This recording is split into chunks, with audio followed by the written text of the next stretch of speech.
It's 1898, and you're taking part in excavations in Saqqara. This place, not far away from Cairo, is full of ancient tombs and pyramids. You're in your Indiana Jones mood and hope to find something really phenomenal to become famous.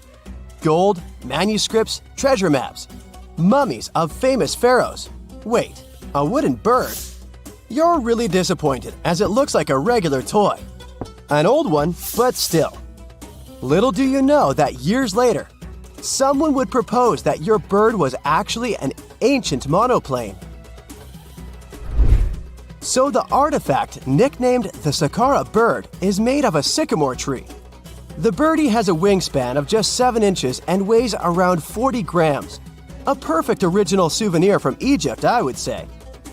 It's over 2,000 years old and looks pretty plain, without any carvings of feathers or other intricate ornaments. It has a beak and eyes though, which makes our find look like a hawk, the emblem of the deity Horus. Its tail is rather unusual as it's squared, looks weirdly upright, and it seems like the sunken part of it was the place for a now missing piece. Humans love solving a good mystery, so there have been several attempts to explain the use of the birdie. First, quite simply, is that it was a ceremonial object. The second idea is that it was a toy for a child from some well-off family. It could have been some sort of boomerang, which was a popular concept in ancient Egypt. Then there was a theory that the bird had been used as a weather vane. But this one has been debunked as the figure doesn't have any holes or markings, except for the one made at the museum in Cairo to fix the exhibit on a stick. So there was no way to hang it in the past. Almost a century after the bird was found, Egyptologist Dr. Khalil Masiha proposed a new theory that it could have been a model of a monoplane. He believed the bird was missing a horizontal tailplane. Otherwise, it had its wings set at a right angle, similar to that of modern planes. It could have worked to generate the aerodynamic lift necessary for flights. Dr. Masiha also claimed that it was common at that time to place miniature models of technological inventions in tombs. So, did the ancient Egyptians really invent the plane in 200 BCE? That would make the Wright brothers, who are considered the inventors of aviation, really upset. They made one of their first flights only in 1903. There's just one way to know for sure, and that is to test the model. But you know, the ancient museum in Cairo would unlikely let one of their cherished exhibits fly around like a toy. That's why glider designer Martin Gregory built a similar model, this time of balsa wood, and concluded that even with the missing tailplane, the plane wasn't much of a flyer. Case solved? Not really. This didn't sound convincing enough to the History Channel, so they invited an aerodynamics expert to build another replica of the bird. He tested it in weather conditions similar to those in Egypt and was impressed with the little plane's abilities. So, if they did invent the prototype of a plane back in the times of pharaohs, it would be a good example of an oupart. That's an out-of-place artifact, an object that's way ahead of its time in terms of technology or history. And the Saqqara bird isn't the only example of such a revolutionary concept. In 1901, a group of divers retrieved the Antikythera mechanism from an underwater shipwreck near the Greek island of Antikythera. It's been dubbed the world's first analog computer, and it's currently dated around 100 BCE. The bronze mechanism could tell the position of the sun, moon, planets, and stars, as well as the lunar phase, the dates of upcoming solar eclipses, and even the speed at which the moon moves through the sky. No one's sure who used it and how or where it was made. But it's obvious that it's extremely precise and way too advanced for its time. The first flushing toilets in the world were invented in the middle of the 20th century. Just kidding. The ancient Minoans on the Mediterranean island of Crete and the Indus Valley civilization both came up with this brilliant invention at the same time, around 4,000 years ago. The plumbing and sanitation were so well done that no one managed to design anything better until 2,000 years later. One ancient Minoan lavatory was discovered at the Palace of Knossos. It looks like it had a wooden seat set over a tunnel that directed water from a rooftop reservoir to an underground sewer. Other varieties got water from jugs. Only the super rich people could afford all this glory. So if you wanted to shop for real estate back then, the flushing toilet would be a telltale sign you were in the rich neighborhood. Automated doors became a cool, seemingly new invention back in 1931. But the technology behind them is actually much older. Think the 1st century CE old. Mathematician and engineer Heron of Alexandria came up with a hydraulic system to open and close temple doors. To bring it into action, you need to light a fire to produce heat. There was a brass pot under the fire, half filled with water. The inventor connected the brass pot to containers that acted as weights. When the fire was burning, the water moved into the containers. They went down and pulled the ropes. It was nothing like a supermarket door that opens in front of you before you even have time to think. Heron's door took hours to open, and there was no way to stop the process. That's why they only opened the doors once a day before people entered the temple, to add some mysticism at the temple during ceremonies. Spooky. Looks like the first ever battery was invented in Baghdad around 2,000 years ago. A German archaeologist found this oval-shaped clay jar in 1938. Scientists are still not sure what purpose it served and who exactly invented it. There is a theory that it was used for electroplating objects with precious metals. When they filled it with a weak acid like vinegar, the battery produced around 1 volt of electricity. Another theory says it was a vessel for sacred scrolls. Would you like to buy contact lenses designed by Leonardo da Vinci himself? In 1508, he invented a glass lens with a funnel on one side. You were supposed to wear it with water inside to improve your vision. Sounds a bit uncomfortable, doesn't it? So, around a century later, French scientist René Descartes decided to improve the idea and make the cornea contact the future lenses.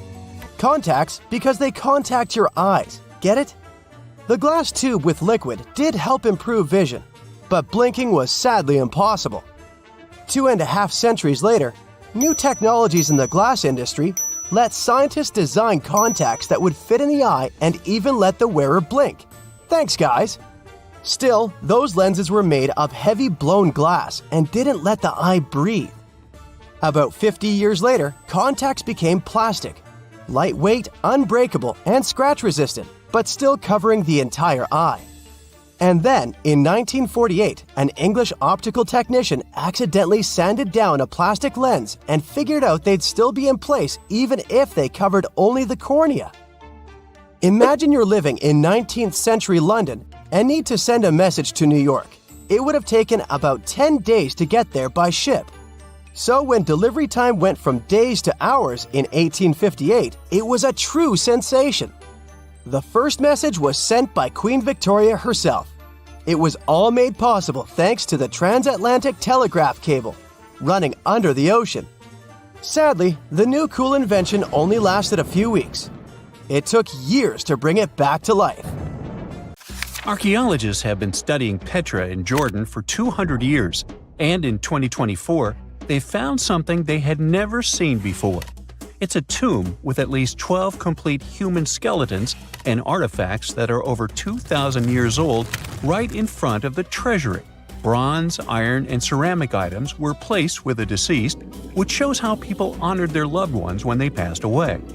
It's a rare chance for scientists to learn more about the Nabateans, an ancient group of Arabian nomads who built Petra.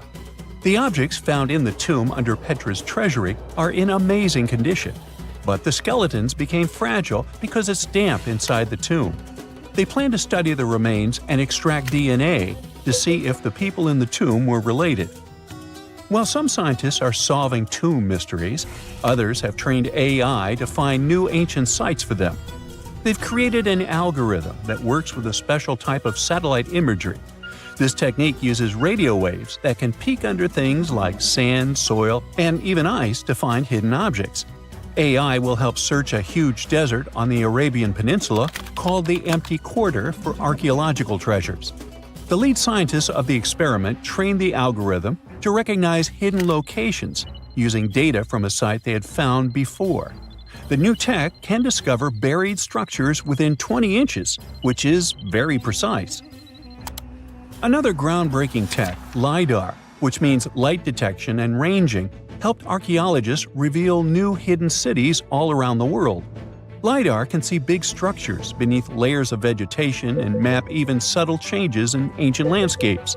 They use it to scan large areas from a small plane flying over places that aren't so easy to study from the ground, like dense jungle. In 2024 alone, they found new Maya settlements in southern Mexico, gardens, roads, and rivers in Ecuador's Amazon rainforest, ancient ruins on the Pacific island of Tonga, and the remains of 2 medieval cities along the Silk Road route in Uzbekistan. Maybe some smart technology can also explain what Marge Simpson is doing on Earth in an ancient Egyptian tomb from 3,000 years ago. The drawing, featuring a woman with yellow-colored skin, a blue crown, and a green outfit, is alarmingly like the famous cartoon character. If you don't see a resemblance here, I hope you'll at least enjoy an amazingly well-preserved necklace with amethyst and agate beads. It's from another recent find from Egypt, an ancient tomb with 11 sealed burials near Luxor. Archaeologists also found 2 copper mirrors, one with a lotus-shaped handle and the second with a unique design of the deity of the sky, women, fertility, and love in ancient Egypt. The hair of the figurine was originally made from almost 4,000 mud beads. Another awesome find from 2024 is an ancient Greek shrine with intact burials, a sarcophagus, and plenty of gold inside. They think it was built before the year 300 before the Common Era, and the marble lions, also found inside, were made from the same marble as the Parthenon in Athens. Greece is so full of ancient treasures that the city of Thessaloniki will house around 300,000 of those artifacts in their new subway system. Meanwhile, archaeologists in France have found a monument unlike any other, and they can't figure out what it was used for. It's direct proof that people used to live here between the Neolithic and the early Iron Age periods. The coolest part is a monument made of 3 unique shapes that fit together like puzzle pieces. Some gravel found in the monument could mean there used to be a wooden fence called a palisade. People who built it probably used it for protection or decoration. The team studied the layers of soil around the monument to learn more about its origins. The only tools found so far were sharp flint stones, not the cartoon characters, which were used during the Neolithic period. The next step will be radiocarbon dating to figure out exactly how old the site is. Now, the oldest saddle ever found so far was found in the grave of a woman near the edge of the Taklamakan Desert in northwest China. This saddle is the oldest ever discovered. It was crafted from pieces of leather that were sewn together and stuffed with straw and animal hair to make it soft. Now, normally, things made from natural materials like this don't last very long because they rot or fall apart.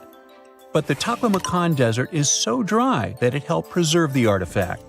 The herdswoman who used the saddle was buried in her full riding attire, so this proves that not only men used saddles and took part in herding and traveling. Now let's shift to Guatemala, where an ornate jade mask made by the ancient Maya people was waiting for centuries to be discovered. Scientists use radiocarbon dating to figure out the age of the mask. They believe the mask may represent a Maya storm deity, a powerful figure in their mythology. These kinds of masks were often made to honor Maya royalty, and they were placed in the tombs of kings and queens when they were buried. The king's tomb was also decorated with carvings made using tools crafted from volcanic obsidian. After 15 years of searching, scientists may have finally figured out where the altar stone of Stonehenge comes from. They compared the tiny minerals inside the altar stone with rocks from many places in Wales and England and ruled out lots of spots. Then they found the perfect match with a place in Scotland, more than 466 miles away from Stonehenge. This area might even be Orkney, a group of islands in the far northeast of Scotland where a lot was going on during the Neolithic period. The big question now is how ancient people moved such a massive stone so far. The altar stone is over 16 feet long and weighs more than 6 tons. The new theory is that they might have used boats to carry it across the coastline and rivers. Once it was close to Stonehenge, they theoretically dragged it across the land using wooden sleds, ropes, and a lot of teamwork. Meanwhile, in the north of France, an ancient home popped to the surface during the construction of a new house. It turned out to be a luxury urban house for the elite from the 2nd century of the Common Era. The inside of the house was destroyed by a fire, but under the destroyed layer, there are beautiful, real-size fresco paintings. Turkish archaeologists unearthed the arm and foot bones of elephants that lived around 9 million years ago. They also found fossils of early horses, giraffes, and even saber-toothed cats. They've already identified 43 distinct types of animals from this site and collected more than 4,000 fossils. One more cool find from Turkey is a 64,000-year-old workshop inside Incasia Cave. It looks like people used it for 24,000 years non-stop. There are some tools inside, like flakes and blades, which were made inside the workshop. In eastern Turkey, a farmer accidentally found a 1,000-square-foot mosaic from the late Roman or early Byzantine period just beneath the dirt. Experts say it's a one-of-a-kind thing from this region, and it's still in one piece after all this time. The pattern shows dozens of trees, plants, and animals that were found in ancient Turkey. There could be more treasures in the area, so they plan to keep digging. Our final stop will be in Sicily, where archaeologists uncovered a huge ancient thermal complex. Inside, they found 2 rooms with floors covered in colorful mosaic designs, along with a large courtyard surrounded by arched wings. As they kept digging, they discovered more parts of the ancient city. They found new roads and the remains of a huge complex, along with stretches of old stone walls that were part of the city's fortifications. These discoveries are helping scientists imagine what the city might have looked like during ancient times. No one knows for sure whether the bathhouse was built by the Greeks or the Romans, since both civilizations lived in Sicily long ago. Well, there you are. The sun is scorching, you're thirsty. All you can think about is water and ancient bones under your feet. You're wandering through the Sahara, the largest hot desert on Earth. Right now, you're crossing a stretch of sand called Whale Valley. And all over these 75 square miles of land, fossils cover the ground so thickly that you can't help but step on them. Paleontologist Hesham Salam says it's an unusual picture in this place. The bones are poking right out of the cliffs, as if they're calling to you to come check them out. You can spot ribs scattered all over the place. Look at these vertebrae. They're giant. Ooh, the creature they once belonged to must have been up to 65 feet long. The fossils show that the animal had a streamlined body like today's whale, but still had features like hind legs and feet. For scientists, it means a very exciting thing. They might have discovered a fully intact skeleton of a prehistoric whale. It was an animal that lived in this area when Egypt was underwater. You see, today, the Valley of the Whales is the world's largest ancient whale graveyard. You're likely wondering what marine animals are doing in a desert more than 100 miles away from the nearest coast. Well, millions of years ago, this desert was at the bottom of a massive ocean called the Tethys, which stretched from Europe to India. When sea levels dropped, the ocean left behind a seabed covered with fossils. And today, the fossils of some of the earliest known whales rest here, which gives researchers a peek into how today's massive ocean whales may have evolved. The fossils here are super detailed, even with some stomach contents still intact. Uh-oh. Scientists have also found fossils of ancient sharks, crocodiles, and turtles, helping to recreate what this marine world looked like millions of years ago.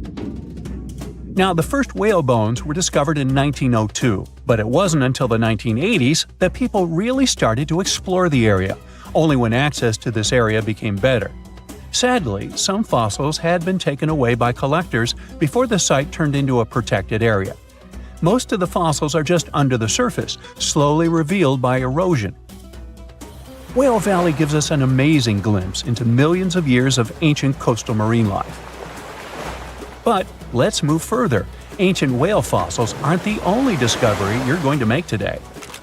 For over 150 years, scientists have been puzzled by a strange creature that lived millions of years ago. But now, thanks to some amazing fossils found in Morocco, they've finally figured it out. Look at them. These creatures are called blah blah blah. Nah, I'm kidding. Stylophorans. They look like flattened armor with a long arm sticking out.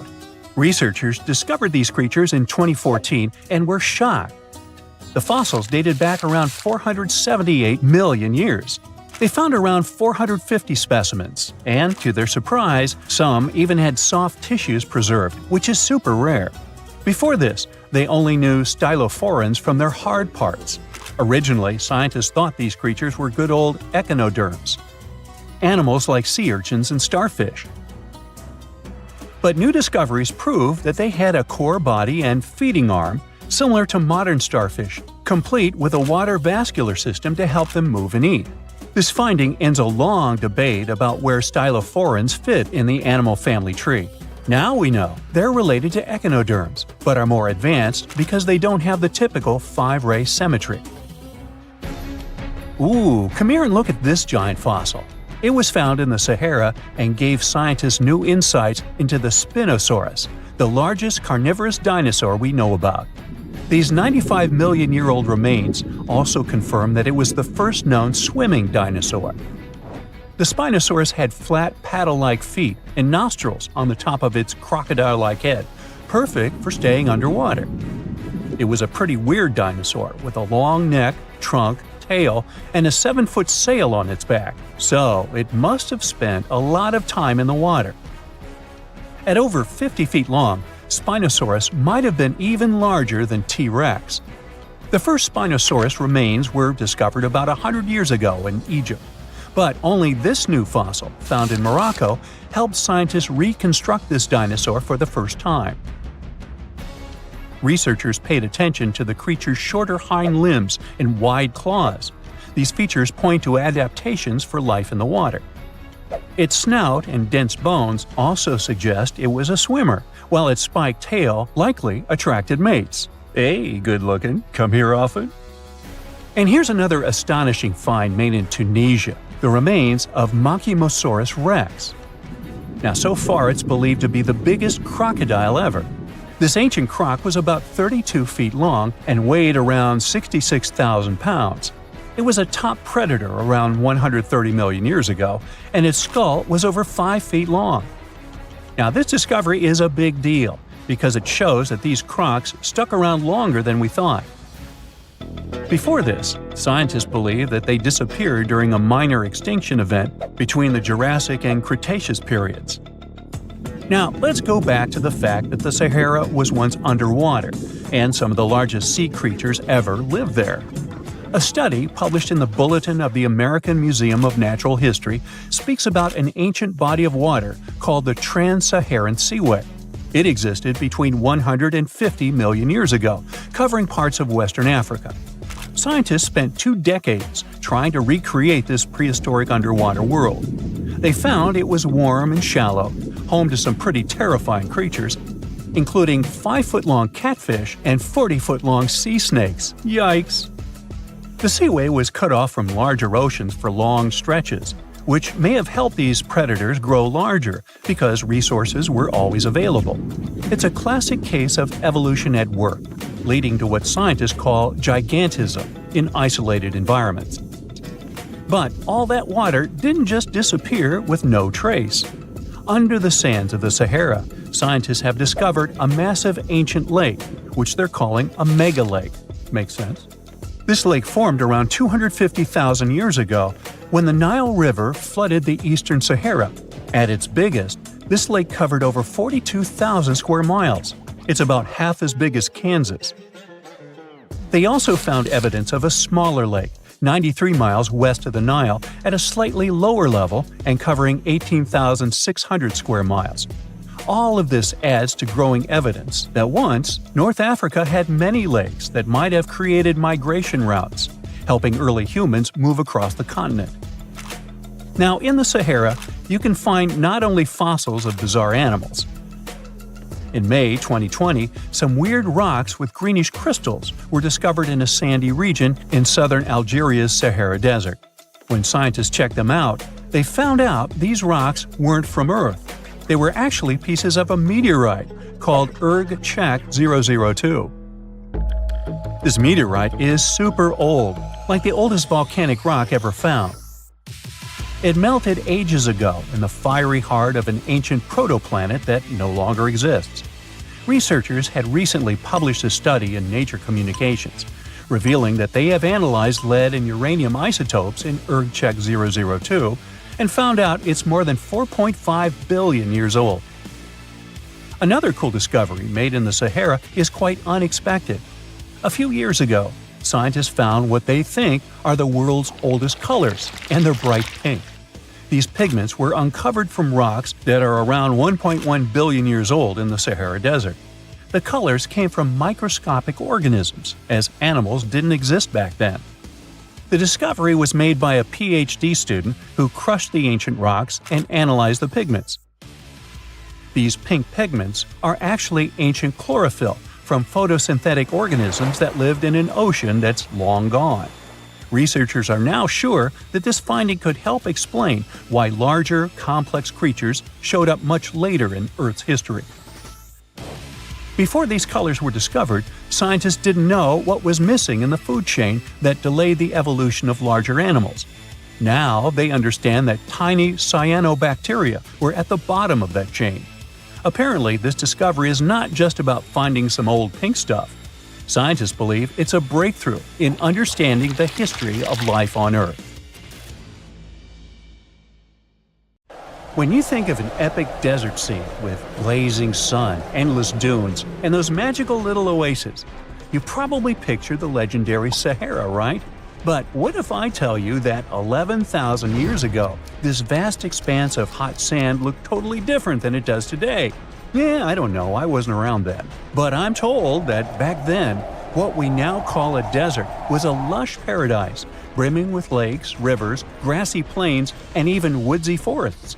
So, where did all this water go? There are many stories about the distant past of our planet when deserts were covered with jungles and forests, and then something happened, like changing climates or colossal earthquakes, and it all turned green lands into dunes. But how about a theory that Sahara became a desert because of humans and goats? The Sahara has seen its fair share of wet and dry drama throughout the ages, mostly thanks to little shifts in Earth's orbital tilt, causing variations in how much solar radiation hits the atmosphere.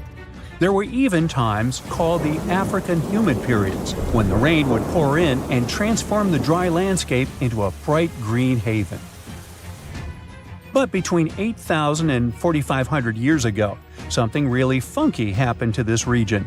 Certain areas went from humid to dry way too fast to explain it by just orbital changes. In the blink of an eye, the lush Sahara turned into the Sahara we know today. Now, if you ask scientists why it happened, they will tell you, oh, it's just poor parameterization of the data. Bet you didn't get it, did you? What? Well, right, let me translate it from scientific to common human. It means they really don't know the answer themselves, and they got a bunch of missing puzzle pieces. But as scientists sifted through ancient dirt and pollen samples, they spotted a quirky trend. Wherever there were pastoralists, also known as humans with their domesticated animals, the plant life seemed to shift. It was as if every time humans and their furry friends meandered through the greenery, they turned it into scrub and desert right behind them. Oops. Yep, chances are that by overgrazing, humans were sapping moisture out of the atmosphere, since plants give off moisture, which helps make clouds and making things even sunnier, leading to a quicker end of the humid vibes. Plus, our ancestors may have been getting a little too cozy with fire for land management, further speeding up the desert takeover. Anyway, scientists are sure that this lush Sahara would have turned back into desert eventually, even if humans hadn't shown up, thanks to Earth's natural rhythms. So there's no need to pin this abrupt change solely on humans. It could simply be about nature getting feedback from vegetation and dust cycles. It's difficult to determine what caused these changes, as it's all interconnected. During the last humid period, the Sahara was filled with hunter-gatherers. As things got a little drier, they started herding animals for food. The weather pushed people to herd cattle. It's also possible that grazing sped up the landscape degradation. So, which came first, the chicken or the egg? Or in this case, the human or the cow? It's tough to tell with the evidence we have now. Now today, it's safe to say that water is no longer that big of a problem in the Sahara, even though it's a huge desert and the times of lush forests there are long gone. But technology's got us covered. For example, the Nubian Sandstone Aquifer System, the biggest underground water stash on the planet. It's nestled beneath the Sahara Desert's eastern edge and stretches across 4 northeastern African countries – Sudan, Chad, Libya, and Egypt, covering a whopping 770,000 square miles and holding around 36,000 square miles of groundwater. Just look at the pipes transported when it was being built. It's the world's largest irrigation project. No wonder it's feasible to thrive in the Sahara today. But imagine thriving in the Sahara Desert with just one water source. Sounds like a tough gig, right? But the ancient Garamantes did just that, surviving and even thriving for nearly 1,000 years without monsoons or rivers flowing to their desert paradise. These clever folks were the trendsetters of urban life in the sands, and even the Romans couldn't help but notice their genius. While many thought they were just desert-dwelling savages, the Garamantes were busy building an empire in one of the toughest climates on Earth. But how did they do that? Well, they got crafty and dug a whole bunch of underground tunnels to tap into a massive sandstone aquifer. They were literally squeezing every drop of life from under the dunes. But recently, research showed that the Garamantes weren't just hardworking, they were pretty lucky too. The Garamantes had an underground aquifer that brought water up to a hill where they built over 500 fogaras, which are irrigation systems, some stretching as long as 2.5 miles. It was like sipping water through a straw, which let them irrigate their crops for nearly a century, especially since even a little rain would help recharge the system. But eventually, due to rain insufficiency, the aquifer ran low, and reaching it again would have meant digging more tunnels and relying on more people. That's a tough problem, considering these people were in the middle of food and water shortages. Guess I don't need to tell you what happened to the Garamantes, do I? The fall of the Garamantian culture might be linked to several factors. It may have been due to climate changes, or they may have simply used their water resources too much. Back in the day, the Sahara Desert was actually fertile agricultural land, thanks in part to the cool irrigation system the Garamantians created. But since fossil water isn't something you can replenish over time, the groundwater levels dropped pretty low. This likely played a big role in the kingdom's decline by the late 7th century CE.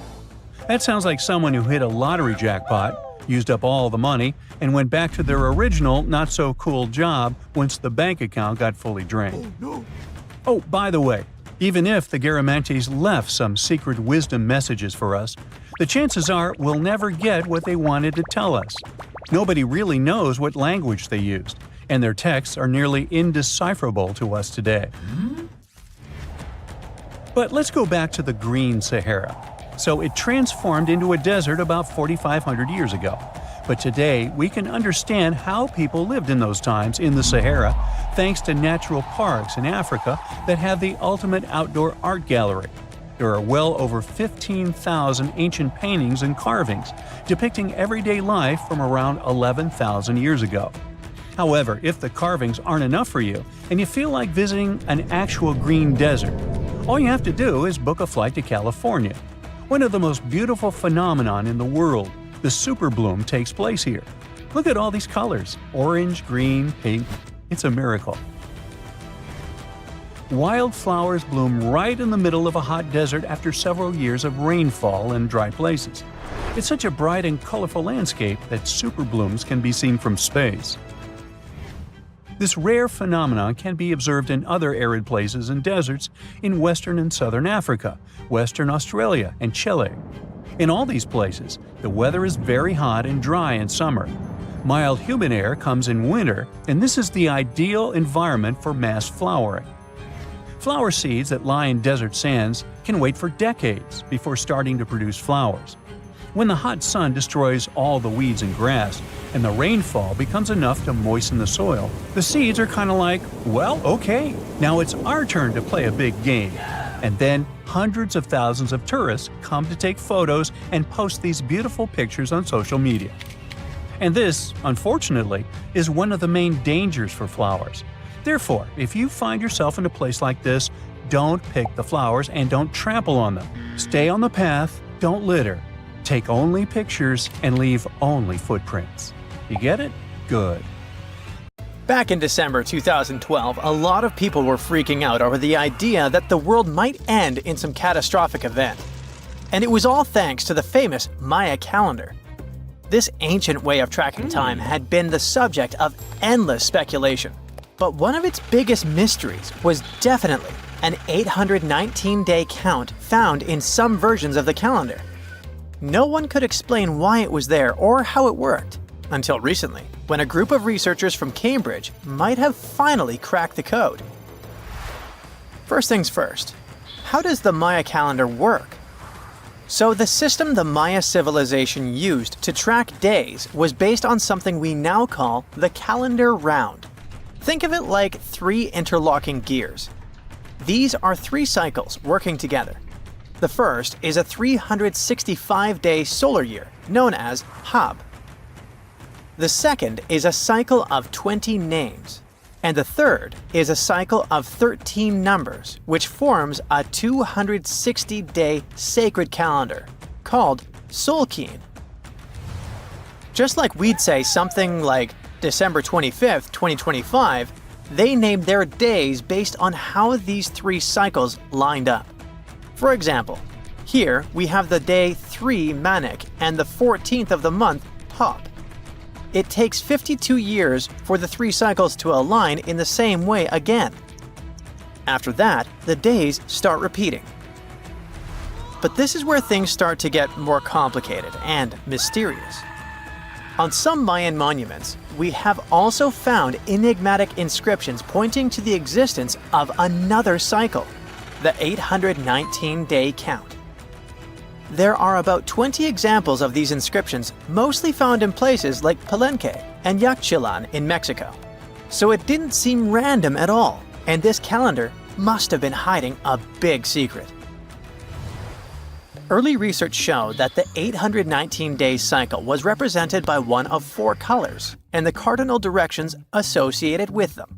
Black was tied to the west, red to the east, white to the north, and yellow to the south. Researchers also discovered that this period of time could be broken down into 3 smaller cycles. One of 9 days, one of 7 days, and one of 13 days. Multiply them together, and you'd get 819 days.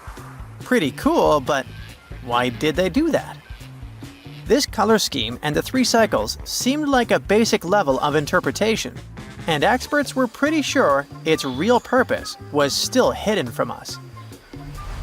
Another thing researchers noticed is that this strange count of days was mostly shown using a Y glyph, followed by a number. But in some cases, they also added a glyph representing Kawil. This was a powerful Maya deity, often associated with creation and lightning. He was usually symbolized by a torch coming out of his forehead, representing the spark of life. But in the 90s, a study suggested that when Kawil's inscription showed smoke and fire coming from his forehead, it could actually represent the planets Jupiter or Saturn, or maybe even both. Wait, that means that the 819 days count could be linked to both planets in some way. From there, research focused on figuring out what that link might be. The first conclusion is that this calendar might have helped the Maya track the movements of those planets in some way. Then they started noticing something interesting. These cycles could be specifically tied to the synodic periods of Jupiter and Saturn. By synodic periods, we mean the time it takes for a celestial body, like a planet, to return to the same or nearly the same position as seen from Earth. While this possibility was pretty exciting, something didn't quite add up. Each planet moves very differently, and trying to fit multiple planets into an 819-day span just didn't seem to work. In other words, this 4-part color-coded calendar system was simply too short to align perfectly with the synodic periods of the visible planets. So it looks like we're back to square one. This mystery had people scratching their heads for ages, until 2023, when specialists realized they might have been looking at it all wrong. Researchers actually needed to shift their perspective. Instead of seeing this system as 819 days, they needed to consider the number as representing timelines. And this period of time could be just a small part of a much, much bigger calendar. You see, as we said earlier, this cycle seemed to track the period when a planet became visible to people on Earth. To prove that these 819 cycles were timelines, not actual days, researchers needed a planet that could serve as a starting point to back up their theory. In this case, it was Mercury. And there's a pretty simple reason for that. Mercury's synodic period is 117 days, which fits perfectly into the calendar count. I mean, if you take 1819 and divide by 117, you get the number 7. So, Mercury is the only visible planet whose synodic cycle fits neatly into this period as whole numbers. Perfect. Now they had a solid starting point. From there, they needed to expand the calendar by increasing its length to 20 periods of 819 days. Suddenly, a pattern emerges. And just like that, all the synodic cycles of the planets fit perfectly into the system. For example, Saturn's synodic period from 378 days lines up perfectly after 6 819-day cycles. Venus aligns every 5 cycles. Jupiter every 19 cycles. And Mars, which takes the longest, needs 20 cycles. In other words, it takes about 45 years for Mars to align with the synodic periods of all visible planets. So, this is how researchers determined that the ancient civilization wasn't referring to days, but rather to timelines. The Maya astronomers came up with this count as part of a larger calendar system of 20 periods. But then a question comes up. Why was studying the synodic period so important to the Maya? Well, we don't have super specific answers about this mysterious calendar yet. But what we can say for sure is that the Maya truly believed in the powerful influence of the cosmos on daily life. So maybe they wanted to analyze how the movements of all the visible planets lined up with their other calendars. Of course, this system is just one part of the Maya's amazing and advanced understanding of astrology. And it wasn't just about using astrological cycles for planting and harvesting. They also had crazy specific knowledge, like how to predict solar eclipses. Archaeologists believe the Maya connection to the stars is reflected in the ruins of their world. Take the famous pyramid in the ancient city of Chichen Itza, located in Mexico's Yucatan Peninsula. If you look closely at the base of its staircase, you will see a snake's head carved in stone. But here's the coolest part. During the spring and fall equinoxes, when day and night are exactly the same length, the sun casts sharp, triangular shadows on the staircase. It creates the illusion of a snake slithering down the steps. Another example of how they use their knowledge of astronomy in their temples is in Tikal, Guatemala. Built around year 1 of the Common Era, this pyramid is considered one of the Maya's earliest astronomical complexes. And its alignment and orientation allowed them to track and calculate solstices and equinoxes with incredible precision. The Maya were skilled skywatchers. Just like we have modern-day high-tech observatories with round domes, they had something similar. Meet El Caracol. The name means snail in Spanish and refers to the spiral staircase inside the tower. Built around 906 Common Era, it was the perfect place to observe all the changes in the sky and track the movements of the sun, moon, planets, and stars.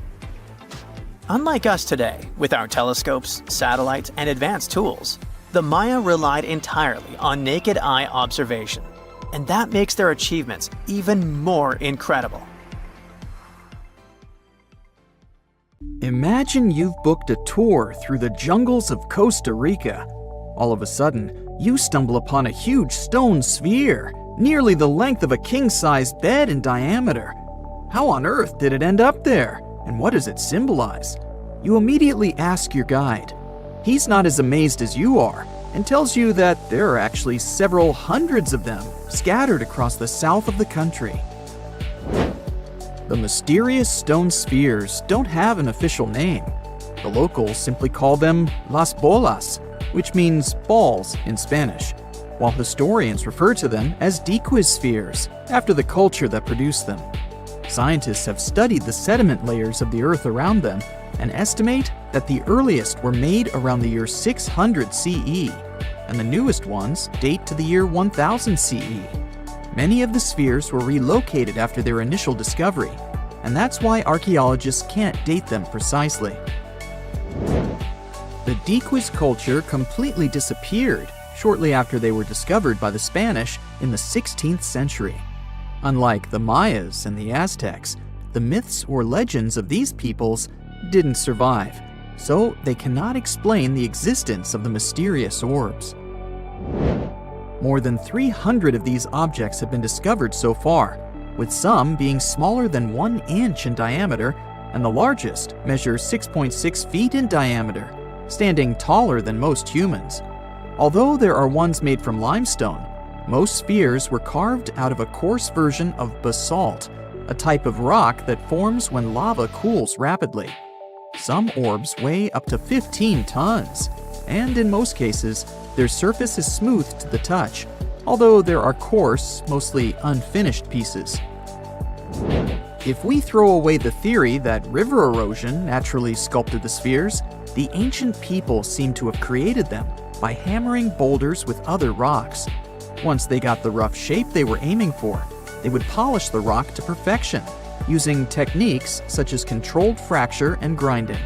The mysterious spheres are located in the Dequis Delta, on the coast of the Pacific Ocean. Most of them can be found in a place called Farm 6, which, alongside 3 other sites, was proclaimed a UNESCO World Heritage Site in 2014. The area contains other finds from the pre-Columbian era, such as paved areas, burial sites, and mounds. For centuries, the stone balls were hidden under a thick layer of sediment that protected them against the elements and looters until they were unearthed during the 1930s. The company that owned the land was clearing the rainforest for banana plantations when they stumbled upon these unusual stone constructions. Some were damaged by bulldozers, and some by workers trying to pry them open, as they believed there was gold hidden inside. It took a while before the authorities intervened to stop further damage to the finds. Doris Stone, the daughter of an executive of the company that owned the land, was the first to study the spheres.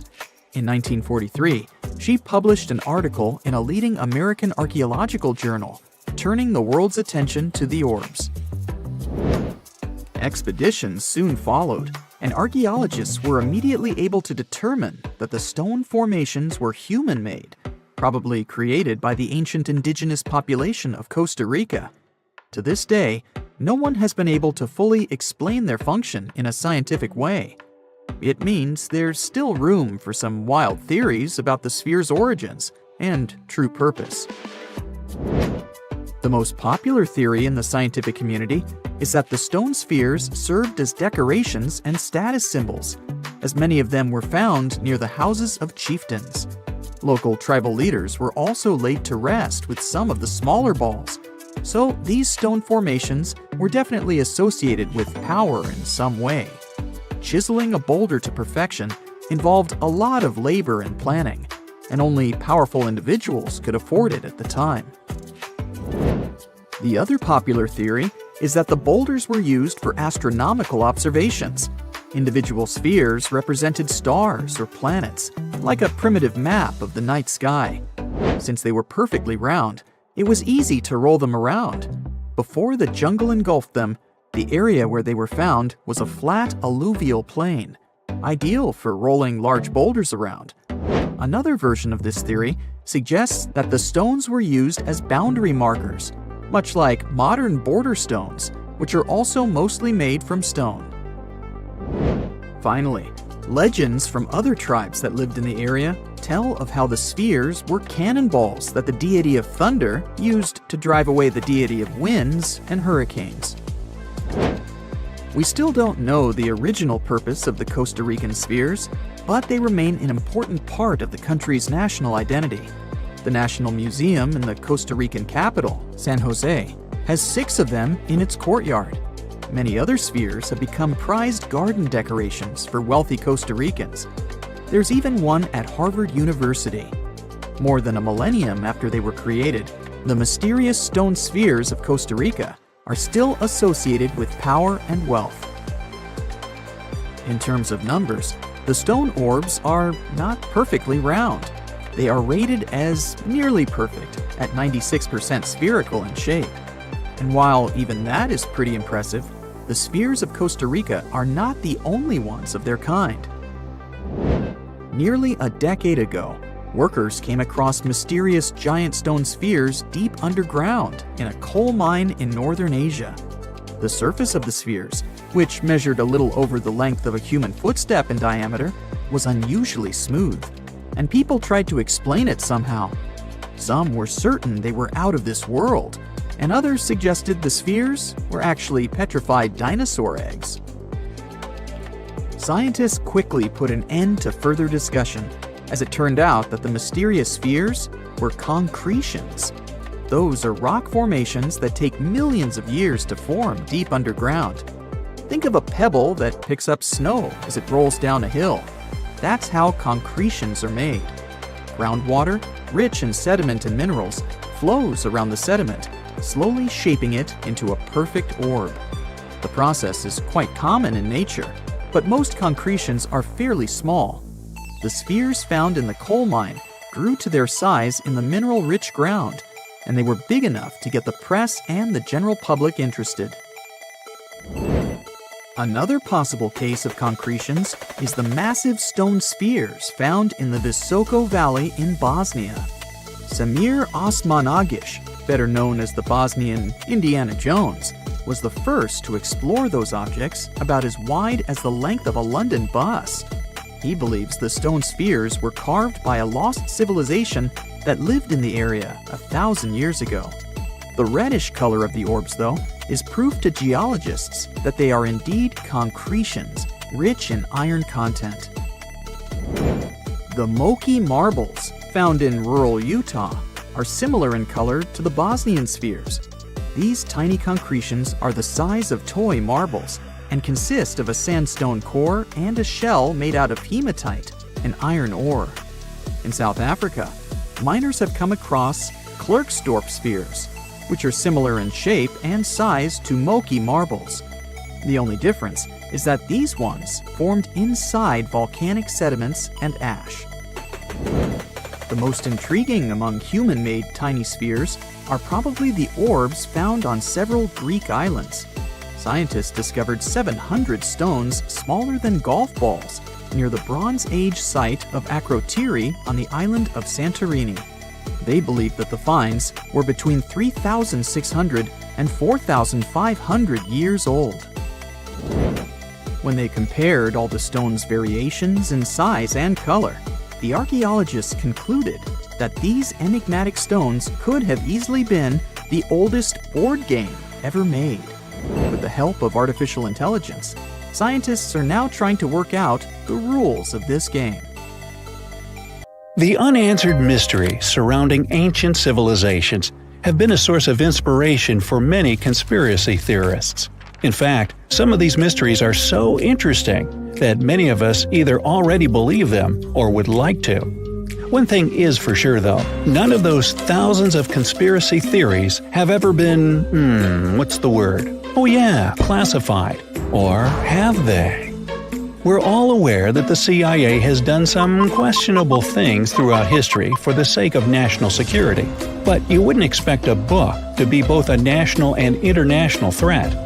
The CIA recently declassified parts of a book that talks about lost ancient civilizations and the catastrophic events that made them vanish thousands of years ago.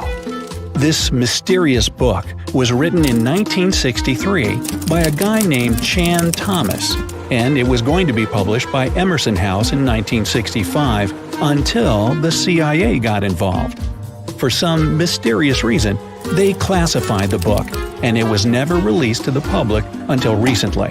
But here's where it gets interesting. The book was declassified in 2013 due to the Freedom of Information Act, but it wasn't released to the public until 2016. And what was released truly raises a few questions. The original version of this document was 284 pages long, but the PDF essay that was released was heavily censored, with just 57 pages, which makes it 1/5 of the whole document. The pages were edited before they were released to the public in such a way that you wouldn't even notice that the other pages were missing. Now, no one really knows why this book was classified in the first place, but it has some interesting content from what I've gathered. The author of the book had quite the imagination and a huge love for ancient civilizations. And even though what he had to say is very thought-provoking, some of it is just bizarre. He believes that our planet is locked into a never-ending cycle of pole shifts and Earth crust displacements that are responsible for the mass extinctions of many civilizations which existed more than 6,000 years ago, even before the Sumerians. He believed that these events caused more damage to the Earth than meteors, and he bases this theory on a few artifacts that exist around the world, but weren't really noticed until recently. But I'll get into that in a bit. Those mass extinctions that the book talks about include the end of the Ice Age, when huge 2-mile-thick ice sheets disappeared from northern Europe, Northern America, and Canada, and caused 100 species to go extinct. And here's how the author illustrates his hypothesis.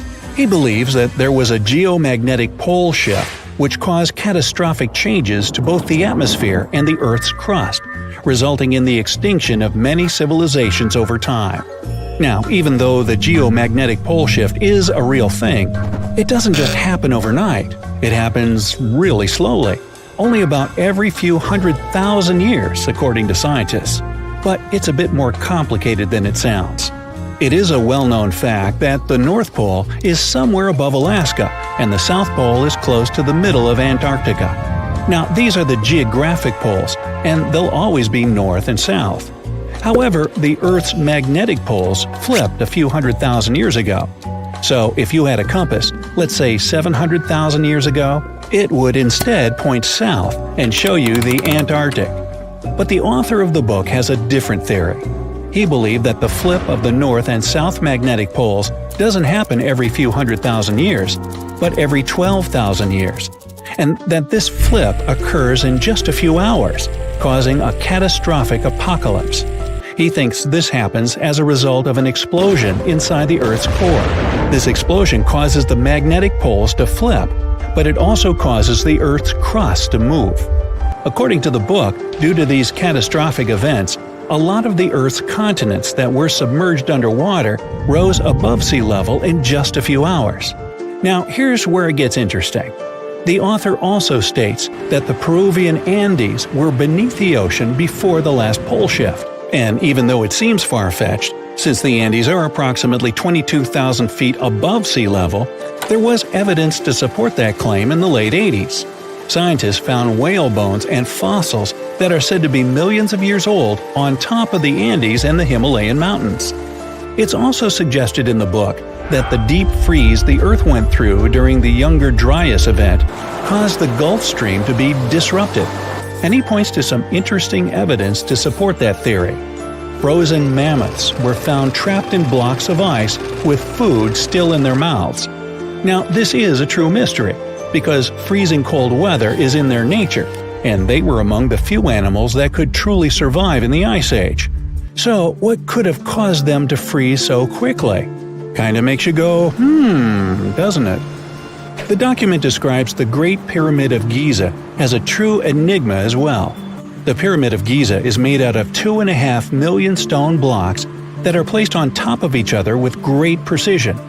It's close to 750 feet wide and more than 450 feet high. To this day, we're still not able to explain how it was constructed, and it's quite difficult to understand the internal design as well. On the inside, the pyramid has no similarities to the other pyramids, and, despite popular belief, there were no mummies found in any of them. If you think that's a bit weird, wait for the next one. There are absolutely no hieroglyphs found in any of the pyramids, and that goes both ways. What do I mean? There are also no pyramids, or anything that resembles a pyramid, in any hieroglyphs either. Mr. Thomas believes that the pyramids were created hundreds of thousands of years before the Egyptians by a civilization that went extinct. Speaking of civilizations, in his book he even mentions the Greeks. He claims that in Greece, there was another ancient race of people that went extinct as well. He claims they were extremely tall with blue eyes and blonde hair, and had access to advanced technology that the Greeks couldn't have known about in their prime. Now, before we drift too far away from the stone blocks, let's talk about another mystery, the temple in Baalbek, Lebanon, and its ginormous foundation blocks. Those stones, which make up the Heliopolis, were also used for the temple in Rome. The foundations of the temples are made of 900-ton trilithon stones, and according to the author, this is proof that there must have been a lost ancient civilization with advanced technology. Now, most archaeologists claim that those stones were made by the Romans. However, there's no evidence to support that. The Romans didn't have the technological equipment to make the stones or lift them. So, you might think, what if they just made them in that place right then and there? Well, those stones were also lifted 30 feet high and were placed next to each other with mathematical precision. And let's not forget about the blocks on top of the Heliopolis in Lebanon, which weigh about 800 tons each. But wait till you hear the next one. The Romans don't even credit themselves for these stones. They claim that they built up the sides, but they don't take credit for the extraordinarily large and heavy foundation stones. The author also makes an interesting point about the distance between the Roman capital and Baalbek in Lebanon. Why would the Romans build the world's largest monolithic stones in such a remote area, and so far away from their capital, and never take credit for it? Well, folks, it's a mystery to me. Now, let's move on to the most intriguing enigma, Easter Island, which is located in the middle of the Pacific Ocean, or nowhere, if you will. The author questions how people found it or even settled in such a remote island that long ago. One of the signifiers of Easter Island are the Moai statues, and the mystery surrounding who they depict and why. What's an even bigger question is how they were created, moved, and positioned in the places they were found. According to this declassified document, Easter Island was part of the now lost continent named Mu, and it was sunk in the Pacific Ocean in a disastrous cataclysm that happened during one of those pole shifts. The continent of Mu, according to the book, was as big as South America, and what we now call Easter Island is just what's left of that continent. The author also believes that this is what happened with the lost city of Atlantis as well. Plato is even quoted about this, saying that the whole city of Atlantis sunk miles beneath the waves within just a day. Even though the whole story sounds very intriguing and makes some interesting points, we know that, scientifically speaking, a cataclysmic pole shift causing entire civilizations to go extinct isn't possible. In 1850, French scientist Auguste Mariette went to Egypt looking for manuscripts, but accidentally found a head of a sphinx sticking out of the dunes. He cleared the sand and figured out the sphinx was guiding the entrance to some underground construction. Several months later, he finally entered the Serapeum of Saqqara. Inside, he found an enormous granite sarcophagi with remnants of 64 bulls. Scientists are still amazed by the tech that the ancient Egyptians used to transport those enormous boxes. The Serapeum was built around the year 3000 before the Common Era. It was an underground tomb built to honor the sacred Apis bulls of ancient Egypt. It had a long hallway, almost 500 feet long, with giant stone rooms on both sides. Some of the sarcophagi weighed as much as 50 average cars, and all of them were made with super precision with exact 90-degree angles. These sarcophagi were beautifully decorated with hieroglyphs and carvings that told stories about the lives and importance of the Apis bulls. Now, there are 24 sarcophagi left. In ancient Egypt, Apis bulls were very special animals connected to the deity Ptah. They thought the bulls carried Ptah's spirit and wisdom, helped the pharaoh, and protected the Egyptians. Priests looked for special markings on young bulls to find Apis bulls. It could be a white triangle on its forehead, which symbolized divine light, a shape on its back like a vulture's wing, and a scarab shape under its tongue, which stood for rebirth. If a bull had these signs, they believed it was chosen by Ptah and treated it like royalty. The chosen bulls lived in a special temple in Memphis, the city where they worshipped Ptah. They received the best care and offerings from visitors who wanted their blessings. When an Apis bull passed away, it was treated with great honor and mummified. When Mariette entered the Serapeum, he noticed traces of rollers on the gallery's floor and found 2 wooden horizontal winches. Each had 8 levers. Later, other explorers saw double rails. The burial chambers were lower than the hallway floor. To get the boxes into place, workers filled the chambers with sand so the sarcophagi could be rolled in straight. Then they slowly removed the sand to gently lower the boxes into perfectly cut spaces in the bedrock. A carved stone sign found in the Serapeum said it took 28 days to move just one sarcophagus and its lid into its spot during the time of Ptolemy II. The extreme precision of the sarcophagi with 90-degree angles also has an explanation. Ancient Egyptians wrote texts, or rather, papyrus, on geometry a long time ago. It shows that they knew the approximate number pi and could calculate the volume of a pyramid with its top cut off.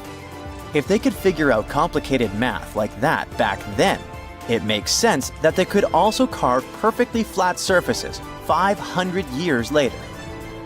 All this sounds pretty legit, but some people think certain things don't add up here. The size of boxes is way larger than the size of bulls, yet they buried pharaohs in tiny coffins that barely fit their bodies. The sarcophagi are made out of granite with crazy precision, and they could have just used limestone, which would have made things way easier. The transportation of the boxes seems pretty simple, but only in theory.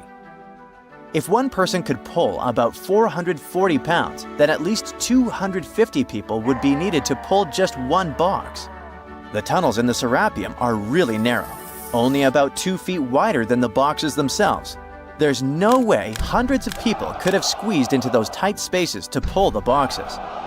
And even if they did, how would they turn the box in the cramped corridor, lower it into its niche, and place it perfectly in the middle? Somehow they did this 24 times, and every box is centered perfectly. Plus, the chambers were dusty, and there were no signs of soot from lamps. This means they must have worked in almost complete darkness. The real use of the boxes could also be different. A long time ago, even before the Egyptian pharaohs ruled, the local people already knew how to use fermentation. It happens when tiny organisms called yeast eat certain ingredients like starch and turn them into gas and ethanol. So someone in ancient Egypt probably put food like barley, bread, and even meat inside a giant stone box, then closed it tight with a heavy lid. These stone boxes, carved from granite, were so precisely made that they were almost completely sealed, so nothing could escape from it. As the yeast inside the box started working, it created more and more CO2 gas. It built up pressure inside the box. The granite boxes were incredibly strong. They could handle more pressure than a car tire can hold. When granite was squeezed under such pressure, its crystals produced a tiny electric charge. This effect was possible because granite contains quartz, a material that reacts to pressure this way. The process also needed meat or animal parts, possibly to help the yeast grow better. Meat contains something called oleic acid, which yeast needs to keep growing and to survive the bad effects of the ethanol it produces. As the pressure inside the box kept growing, the combination of gases and electricity made these boxes not just ancient fridges, but powerful energy systems. Over time, the pressure inside got so strong that it could push the lid open and the gas would escape with a pop. But when people rediscovered the Serapeum in 1850, they found old drawings that showed piles of stones stacked on top of some of the box lids. So, someone long ago probably tried to make the lids even heavier by adding extra weight to make it harder for the gas pressure to push them open. This extra weight also meant the quartz crystals in the granite could keep creating more electricity under all that pressure. If someone opened one of these stone boxes thousands of years later, they would only find bones from bulls that were placed in the box. And that's exactly what Mariette discovered in the 1850s. They opened the Serapeum for visitors soon after the first excavations in the second half of the 19th century. Prince of Wales even had a luncheon with his guests in one of the sarcophagi. Sands and earthquakes made the site inaccessible for a while, but now you can visit it again and try to solve the mystery yourself. With new tech, we could have answers to many other historical mysteries soon. A team of scientists at Chicago's Field Museum of Natural History recently used a special CT scanner to learn more about ancient Egyptian mummies without unwrapping them. They gently rolled 26 mummies on custom carts out to the parking lot, where the scanner was waiting. It took thousands of detailed X-ray pictures of each mummy and their coffins. When all the pictures were put together, they created 3D images that showed what was inside, the skeletons and some artifacts. The scientists hope these images will help them understand ancient Egyptian burial practices from over 3,000 years ago. Even though the scanning process only took 4 days, it might take 3 years to study all the data. But scientists were able to learn some personal details about the mummies. One of the most popular mummified individuals at the museum, Lady Chineta, was a woman who lived in ancient Egypt about 3,000 years ago. It looks like she passed away in her late 30s or early 40s. To make sure her body looked complete for the afterlife, embalmers put stuffing in her neck to keep it from collapsing. They also placed artificial eyes in her sockets, so she would have eyes in the next world. She was wrapped in fancy linen and placed in a beautifully decorated coffin. The scans revealed that it had been carefully crafted with a slit at the back, which embalmers used to fit the body. There were also some artistic details on the surface, like markings for her knees. It looks like her burial was on the scale of a high-end luxury car. Big news! Santa is real, and he looks like this. I know it's not exactly how we pictured the jolly old guy, but a recently discovered tomb might just be the proof we've been waiting for to show that St. Nicholas was real and Turkish. Turns out, he wasn't a North Pole native, but a kind-hearted bishop from the 4th century, famous for giving gifts to everyone. The legend says he was a wealthy man born in the ancient city of Patara, modern-day Turkey, who traveled to the countryside to help the poor and the sick. For centuries, though, people couldn't be sure he actually existed. Some historical sources say he was buried in Myra, which is now called Demre, Turkey. Since the 80s, archaeologists have been digging around this area, trying to prove it. And now, their Christmas miracle has finally come true. After digging 6 feet deep in an annex of St. Nicholas's church, they uncovered a mysterious limestone tomb, about 2 meters long. While they're pretty sure this is St. Nick's final resting place, they're still searching for an inscription to confirm its exact age. Now, if we're talking about the fictional Santa Claus, legend says his home is in Lapland, Finland. Back in 2018, archaeologists made an interesting discovery that could finally prove that Santa was real. They were digging at a site called Tiny Aro when they stumbled upon about 200 burial pits. But when they looked inside, there was definitely no sign of Santa. Actually, there were no human skeletons at all, just a bunch of things like pottery and animal bones. So no one really knows what this place was. That was the complete opposite of what happened with a group of archaeologists working in the ancient city of Petra, Jordan. Since 2003, there have been rumors about hidden chambers beneath the famous monument called Al-Khazneh, also known as the Treasury. 21 years later, a team finally decided to dig and uncovered an intact tomb. Inside, they found at least 12 human skeletons and artifacts, estimated to be over 2,000 years old. Hundreds of thousands of tourists travel to Al-Khazneh every year, and most of them probably go there to see the site of the Holy Grail in the movie Indiana Jones and the Last Crusade. So, do you want to know the funny part? One of the skeletons in the tomb was clutching a ceramic chalice that looked a lot like the Holy Grail. You probably remember the devastating fire that caused massive damage to Notre Dame in Paris back in 2019. Because of that, the building, originally built between the 12th and 13th centuries, had to be restructured. But archaeologists saw it as a golden opportunity to dig into the site and uncover its hidden secrets. The team was only allowed to dig about 16 inches beneath the floor, but that was enough. As soon as they removed the floor tiles and cleared away a thin layer of dirt, they spotted the top of a lead coffin. Then, they found some limestone sculptures, including life-sized heads and torsos.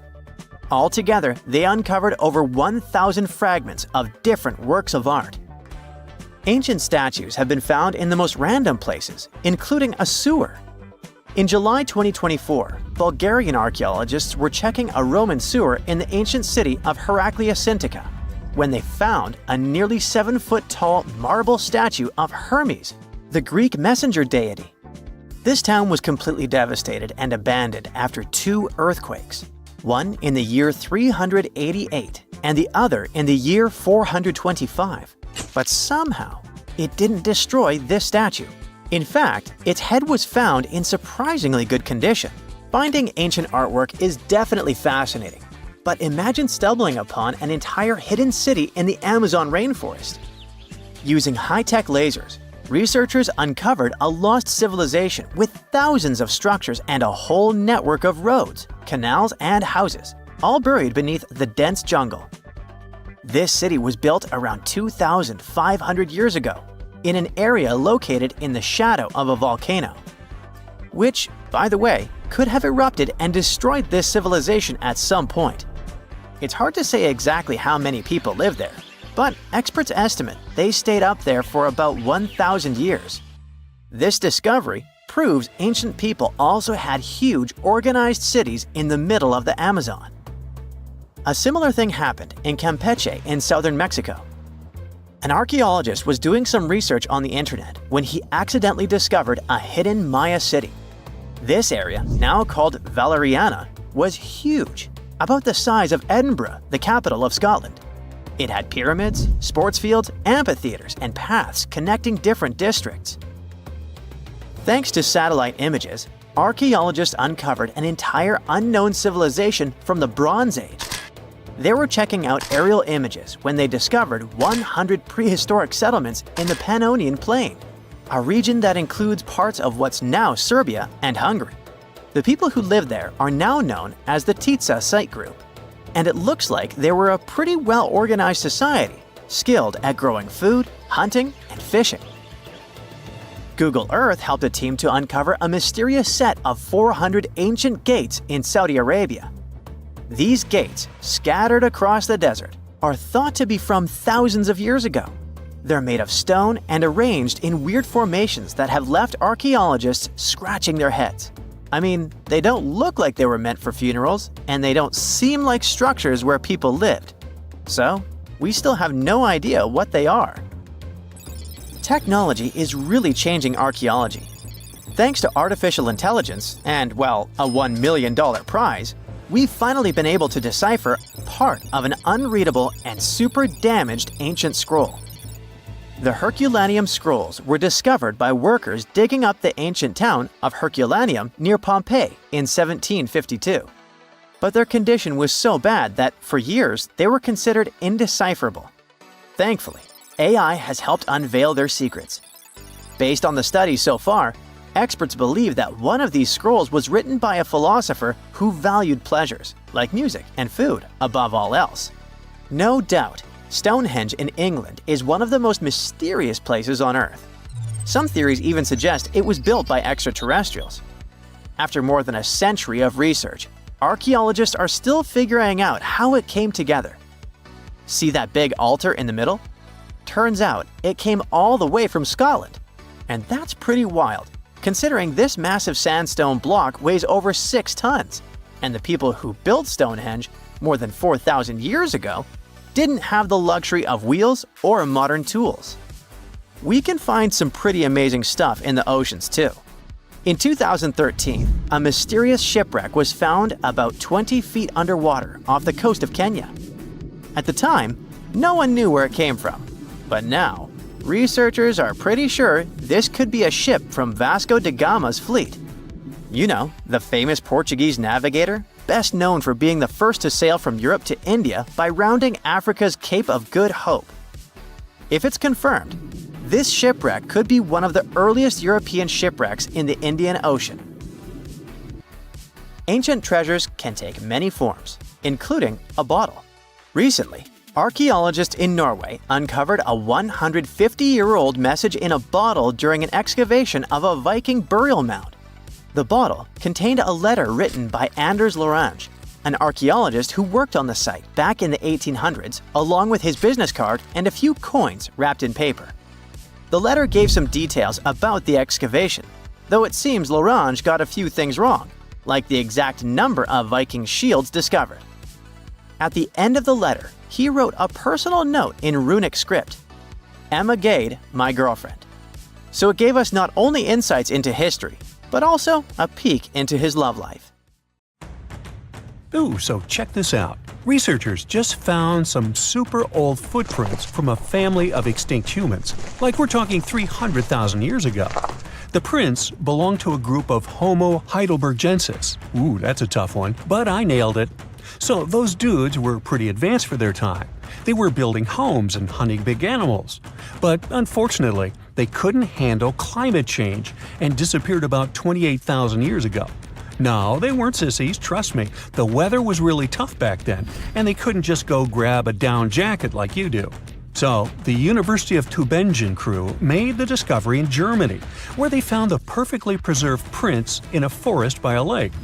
Apparently, elephants, rhinos, and other critters used to come relax by the lake, and so did this Heidelberg family. The scientists believe they were probably just a family outing rather than a group of adult hunters, since there were little kid footprints too. And depending on the season, they could munch on plants, fruits, leaves, shoots, and mushrooms around the lake. Experts even found tracks from an extinct elephant species that used to weigh up to 13 tons. Now, can you imagine seeing one of those in person? Just so you know, 13 tons is about 45 times as heavy as a pig. Oink. They were digging around in Schöningen when they stumbled upon some elephant tracks that were 21 inches long. That's like the length of a really big ruler. They even found wood fragments in the ruts that the elephants had left behind. But wait, there's more. They also found a rhino print from the Pleistocene era, which is pretty wild. It's the first time they found a footprint from this particular species in Europe. Who knew rhinos had such big feet? Except those whom the rhino stepped on. Meanwhile, over in New Mexico, some British and American archaeologists found some ancient human footprints that date back 23,000 years. They used radiocarbon dating to figure out when these footprints were made, and it turns out they were stomped into the mud during the last glacial maximum. That's when ice sheets covered much of North America and sea levels were lower than they are now. Now, we've always thought that humans first made their way to North America between 13,000 and 16,000 years ago. But these footprints suggest that our ancestors were wandering around way earlier than that. Some people even think that humans might have been hanging out in North America as far back as 33,000 years ago, although not everyone is convinced. Alrighty, if there were footprints, there must have also been some shoes too, am I right? Well, researchers may not have found signature Gucci loafers, even though they've been around since 1953, but they did find a cave in Armenia full of ancient artifacts from the Copper Age. And guess what? Those artifacts included a seriously well-preserved shoe that's now the oldest footwear ever found.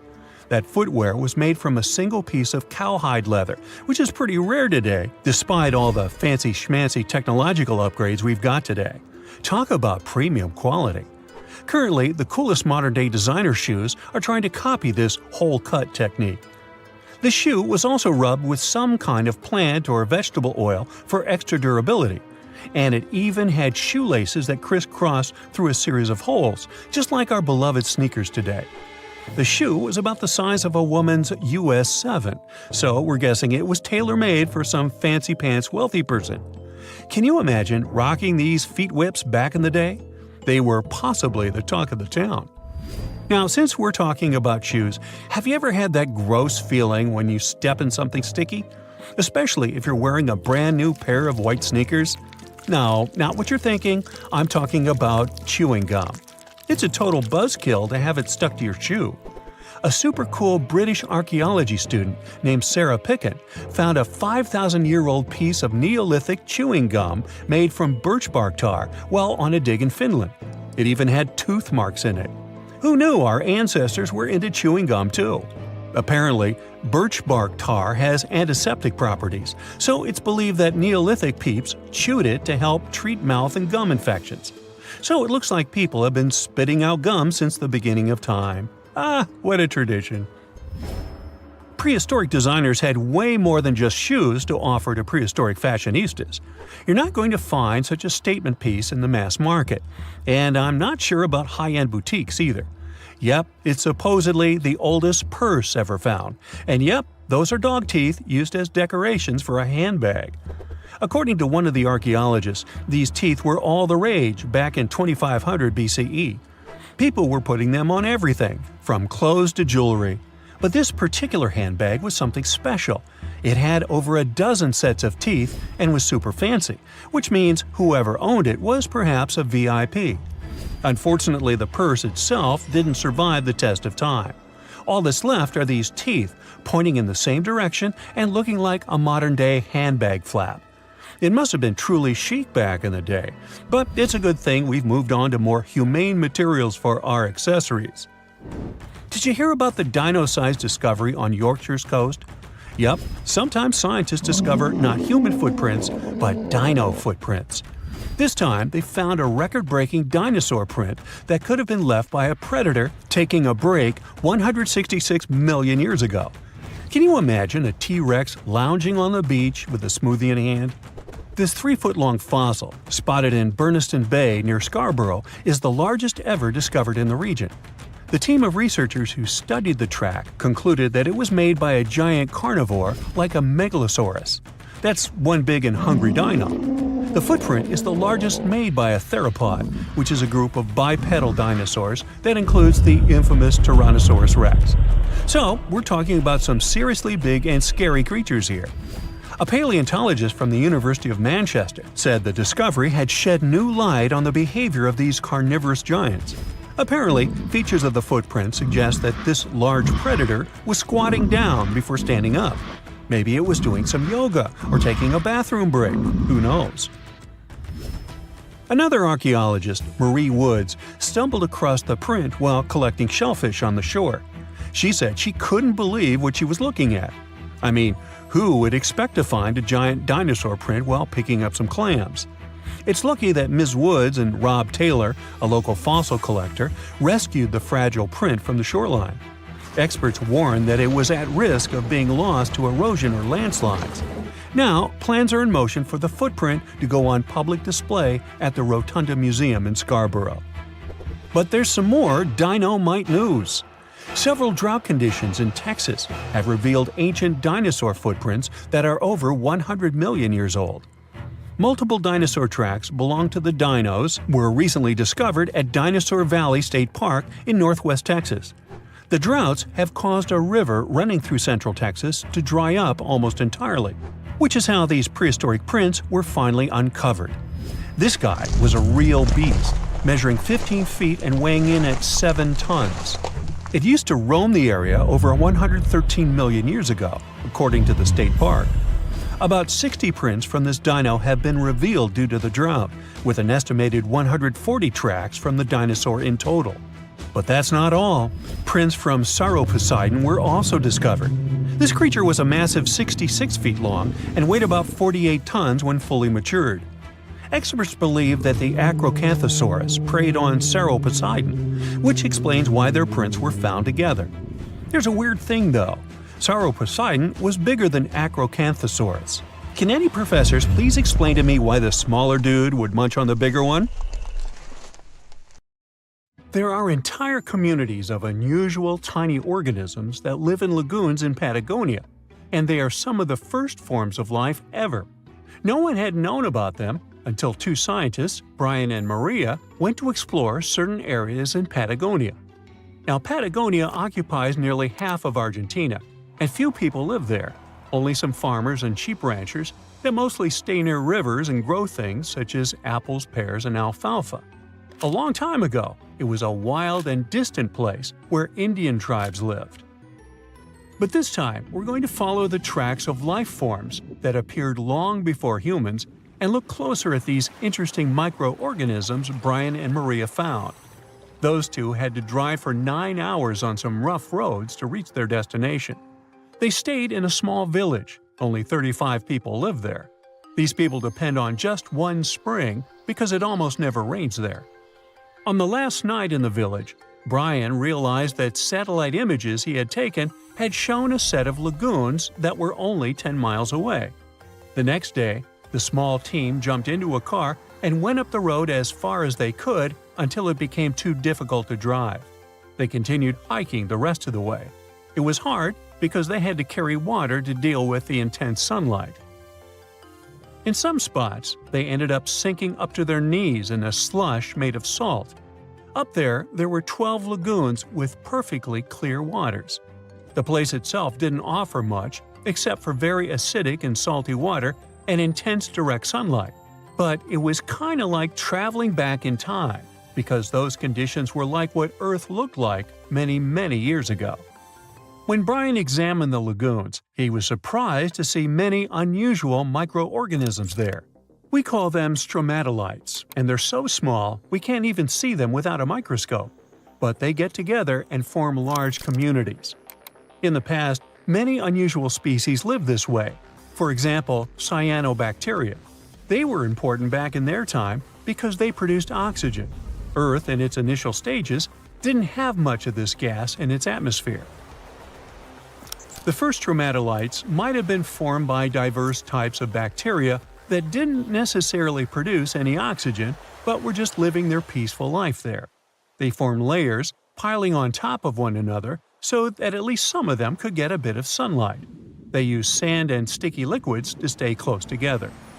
Brian was also incredibly surprised because those were the biggest living stromatolites he had ever seen. Living stromatolites usually grow to be over 3.3 feet high, but the newly found ones were 15 feet wide and a few feet tall, which is giant compared to those living in other places. And fossilized ones were even larger. A long time ago, they could grow bigger than today because there weren't many other species that could eat or harm them. Also, there are many other organisms today that can grow faster and more massive than them and take up their space. That's why stromatolites can only survive in rare places where hardly anything else can live, like in these very salty lagoons located high above sea level in Punta de Atacama. The stromatolites found there are the most famous ones because they might be some of the best examples of the earliest life on our planet. But they're not actually the first form of life on Earth. The oldest of their fossils are 3.5 billion years old, while some other evidence we have tells us that life on our planet appeared around 4.1 billion years ago. Maybe some stromatolites lived back then as well. But Earth has changed a lot since then, and the places where they might have lived haven't survived. Now, all this may not seem like a lot at first glance, because no one has found an exotic and weird beast our world has never seen. But these are notable examples of what searching for life somewhere else in the universe might look like. Scientists who are interested in studying Mars often come to this place, since it might be similar to what the red planet looked like an exceptionally long time ago. If there were fossils hidden in the ancient rocks on Mars, they might look like these stromatolites. Another faraway land has revealed some of its secrets. It's Antarctica, with an ancient lost world found under its ice. Antarctica hasn't always been this frosty, isolated land of snow and ice sheets. Once it used to be part of the Gondwana supercontinent, together with what is now South America, Africa, Australia, the Arabian Peninsula, and the Indian subcontinent. But at some point, it split off and went to build a life on its own. It formed as other landmasses started to move away, which created its coastline. But Antarctica was different in many other ways back then too. It used to be a land covered in magnificent forests and rivers full of life. Scientists use radar and satellites to explore a mysterious world hidden under the ice there. This ancient land, which is close to the Indian Ocean, is as big as the U.S. state of Maryland or Belgium. It's more than 14 million years old. Some studies say that this area formed over 34 million years ago, which was way before Antarctica got into its deep freeze. At first, temperatures there were higher, possibly like the weather in Patagonia or the cold, temperate rainforests of Tasmania, New Zealand, or maybe even more tropical than that. But as the climate became cooler, small glaciers started forming on hills close to the rivers. Valleys sunk deeper because of all that ice covering them. And then, temperatures dropped even lower, and a giant layer of ice covered the entire continent, hiding those old glaciers. Rivers shaped this lost world a long time ago, way before it ended up covered in ice that's almost 2 miles thick in some spots. Scientific studies of this area showed that those landscapes had been full of highlands and mountains. The ice that formed over Antarctica made the whole area very cold, so the landscape couldn't erode anymore. This means everything has remained basically the same and untouched under the ice for millions and millions of years. What's interesting is that we know less about this land hidden under the ice than about the surface of Mars. One way to explore it would be to drill through these ice sheets to check for samples of sediments below. They could tell us more about the ancient flora and fauna frozen underneath. It's not a new method. A similar method was used to collect 2-million-year-old samples in Greenland. Australia has a secret world too. Ancient organisms were found hidden in rocks in the northern parts of the continent that are about 1.6 billion years old. These microscopic things are part of a family called eukaryotes. The members of this family that exist today include plants, fungi, animals, and even those tiny organisms with just one cell, such as amoeba. All living things with nuclei in their cells, including us, can trace their family tree back to one of the oldest members of this family. That one is called the last eukaryotic common ancestor, and it lived more than 1.2 billion years ago. Those ancient organisms were more complex and bigger than bacteria. Maybe they were the first predators on Earth, hunting bacteria. There's something really bizarre going on at these 12 points scattered across the Earth. The vile vortices, as they're called, are these creepy spots over the Tropic of Cancer, the Tropic of Capricorn, and the North and South Poles, where weird forces seem to take over. You've probably heard of the most famous one, the Bermuda Triangle. It's believed that more than 50 ships and 20 airplanes have mysteriously disappeared in this area, which is located between Florida, Bermuda, and Puerto Rico. But what most people don't realize is that the Bermuda Triangle actually has 11 siblings, and these other spots can be even more terrifying. Let's start with Mohenjo-Daro. This was a thriving city located in what is now Pakistan. Built around 2500 before the Common Era, this urban center was once home to about 40,000 people. But then, suddenly, people abandoned it by the year 1700 before the Common Era. In the 1940s, an archaeologist discovered 39 human skeletons at the site, which fueled the theory that the city was invaded by some other civilization at some point. But honestly, it's hard to confirm that, since archaeology doesn't really explain the city's sudden destruction or the disappearance of its people. It's led to a bunch of bizarre theories. One of them talks about an ancient extraterrestrial race that might have lived there, and a malevolent wind that swept through the city. Another ancient city with a similar mystery is the Great Zimbabwe. Its construction began in the 11th century, and at its peak it housed up to 18,000 people. But for reasons we'll probably never fully understand, it was abandoned in the 15th century. Archaeologists were really interested in this place, and that's when things got even weirder.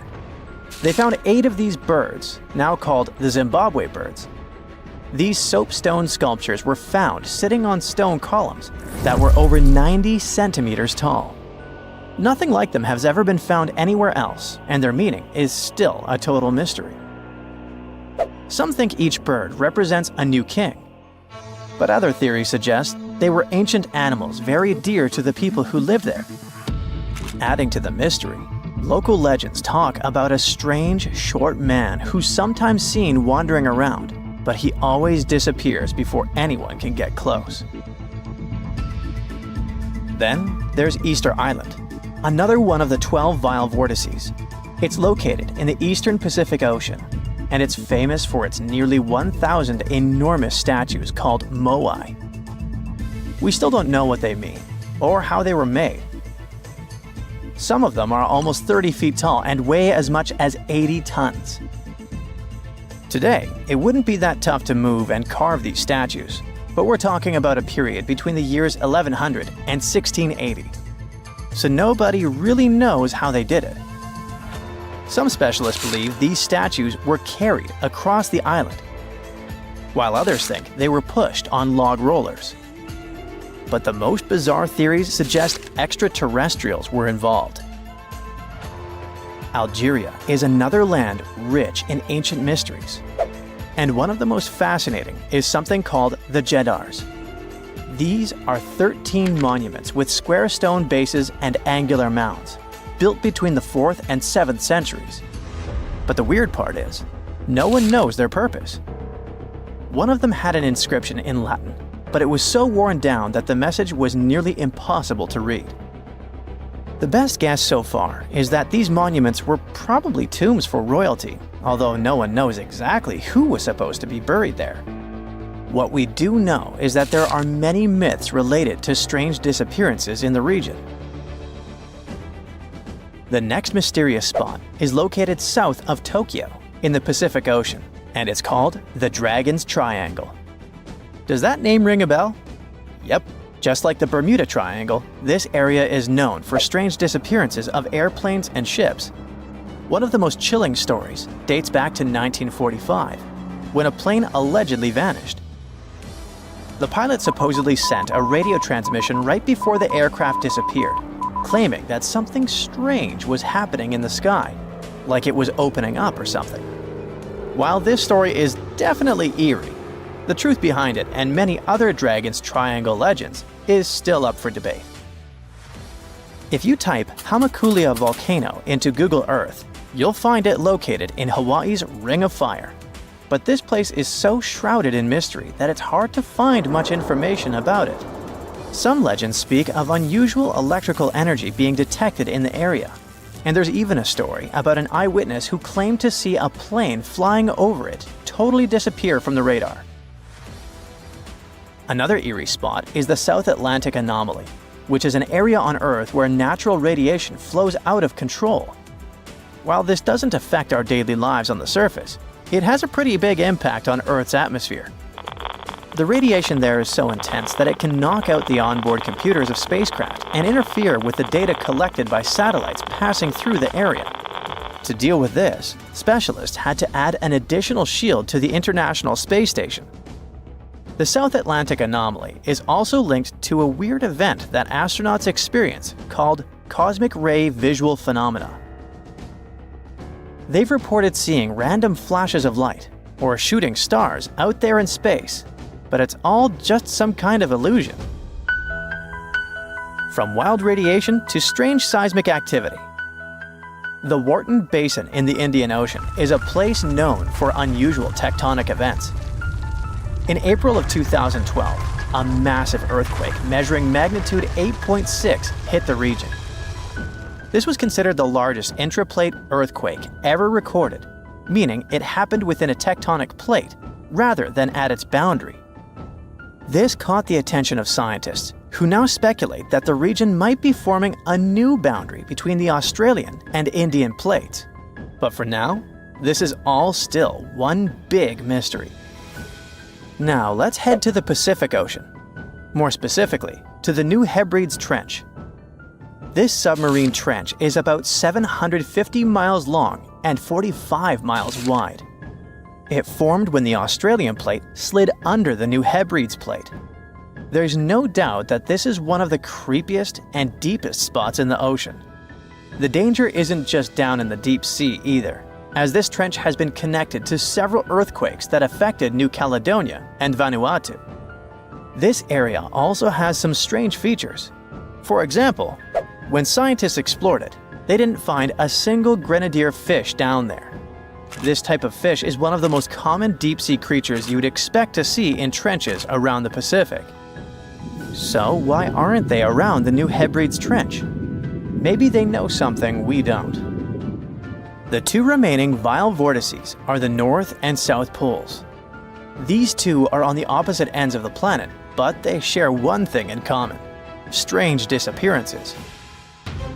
One of the most famous stories from the North Pole happened in 1897. 3 brave explorers set out on a journey to reach the North Pole using a hot air balloon. But they never completed their mission. Their mysterious disappearance remains one of the most intriguing, unsolved mysteries in the history of Arctic exploration. The South Pole is also known for similar mysteries. It's believed that hundreds of people may be buried beneath the snow and ice of the coldest continent on Earth. Even with all the advancements in technology and knowledge, the South Pole can still be extremely dangerous for anyone who ventures there.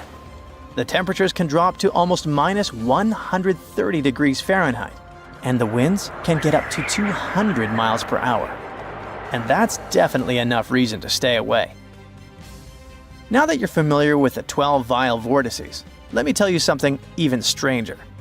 If you look at a map, you'll see that these places are arranged in a way that looks pretty similar across the globe. Here's the weird part. If you connect these spots where unexplained events have occurred, you actually form the geometric shape of an icosahedron. This could be just a huge coincidence, but the fact that these mystery spots align with this shape makes them even more intriguing. Mirror check. You've got your beige parka on, your chisel is packed, and your overnight plane ride to Saudi Arabia is booked. You know what this means, right? Unfortunately, you weren't cast in the remake of Dune. It just means that you're ready to go explore the world's largest desert areas in the hopes of uncovering prehistoric secrets about our ancestors. Let's get one thing straight. If you ever thought that deserts were empty spaces, think again.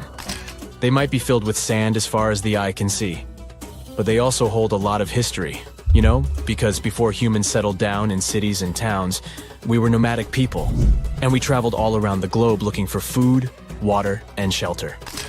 So we had to come up with some interesting stuff to survive. Like this thing that was found in the desert of Saudi Arabia. Do you have any idea what this could have been?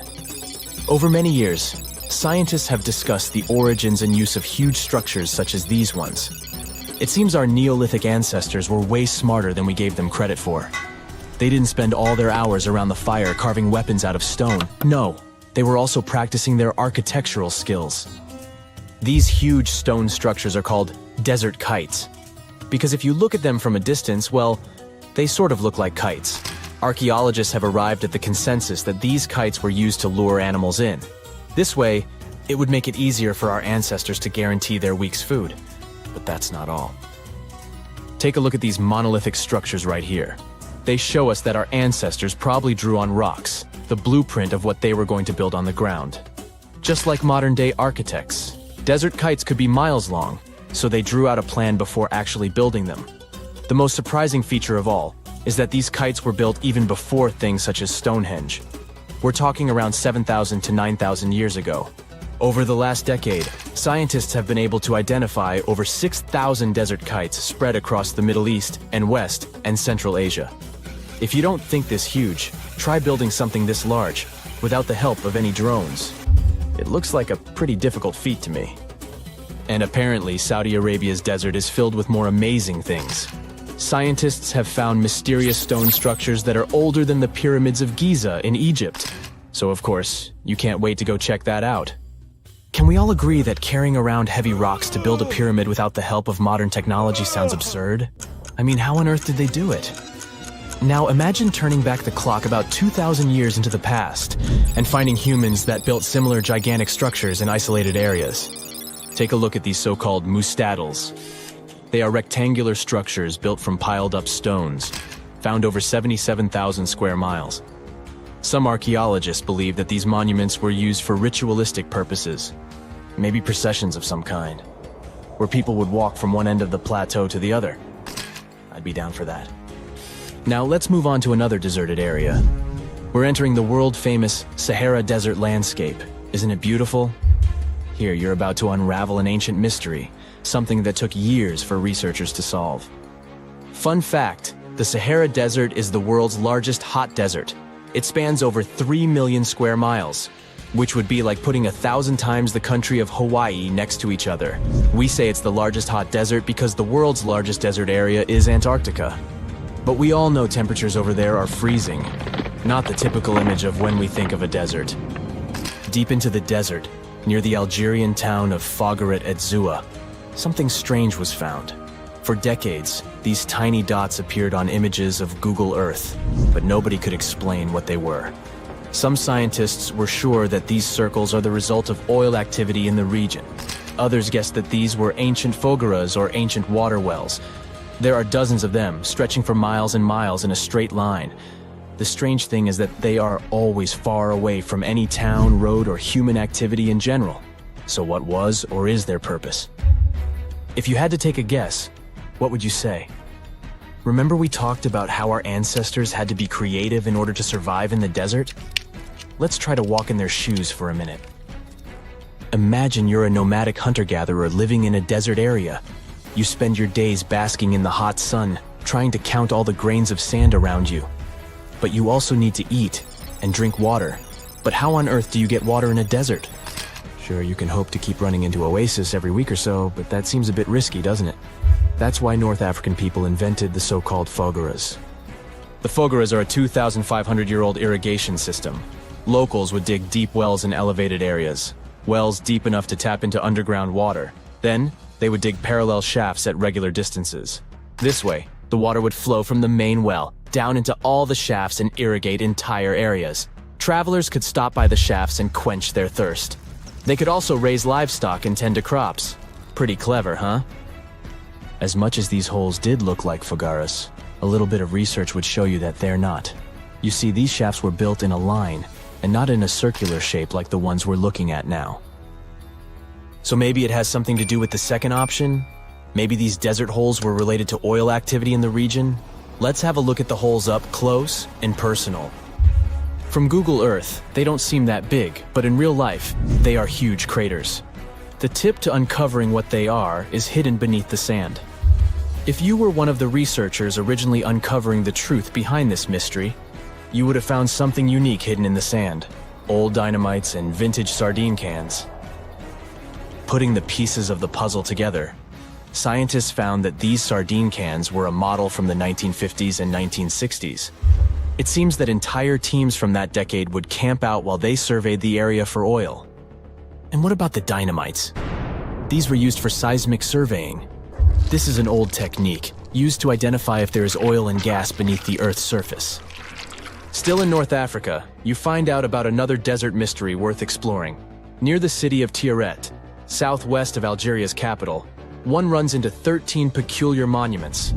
These structures are also called jedars, and yes, I am aware of how much that may sound like a Star Wars reference.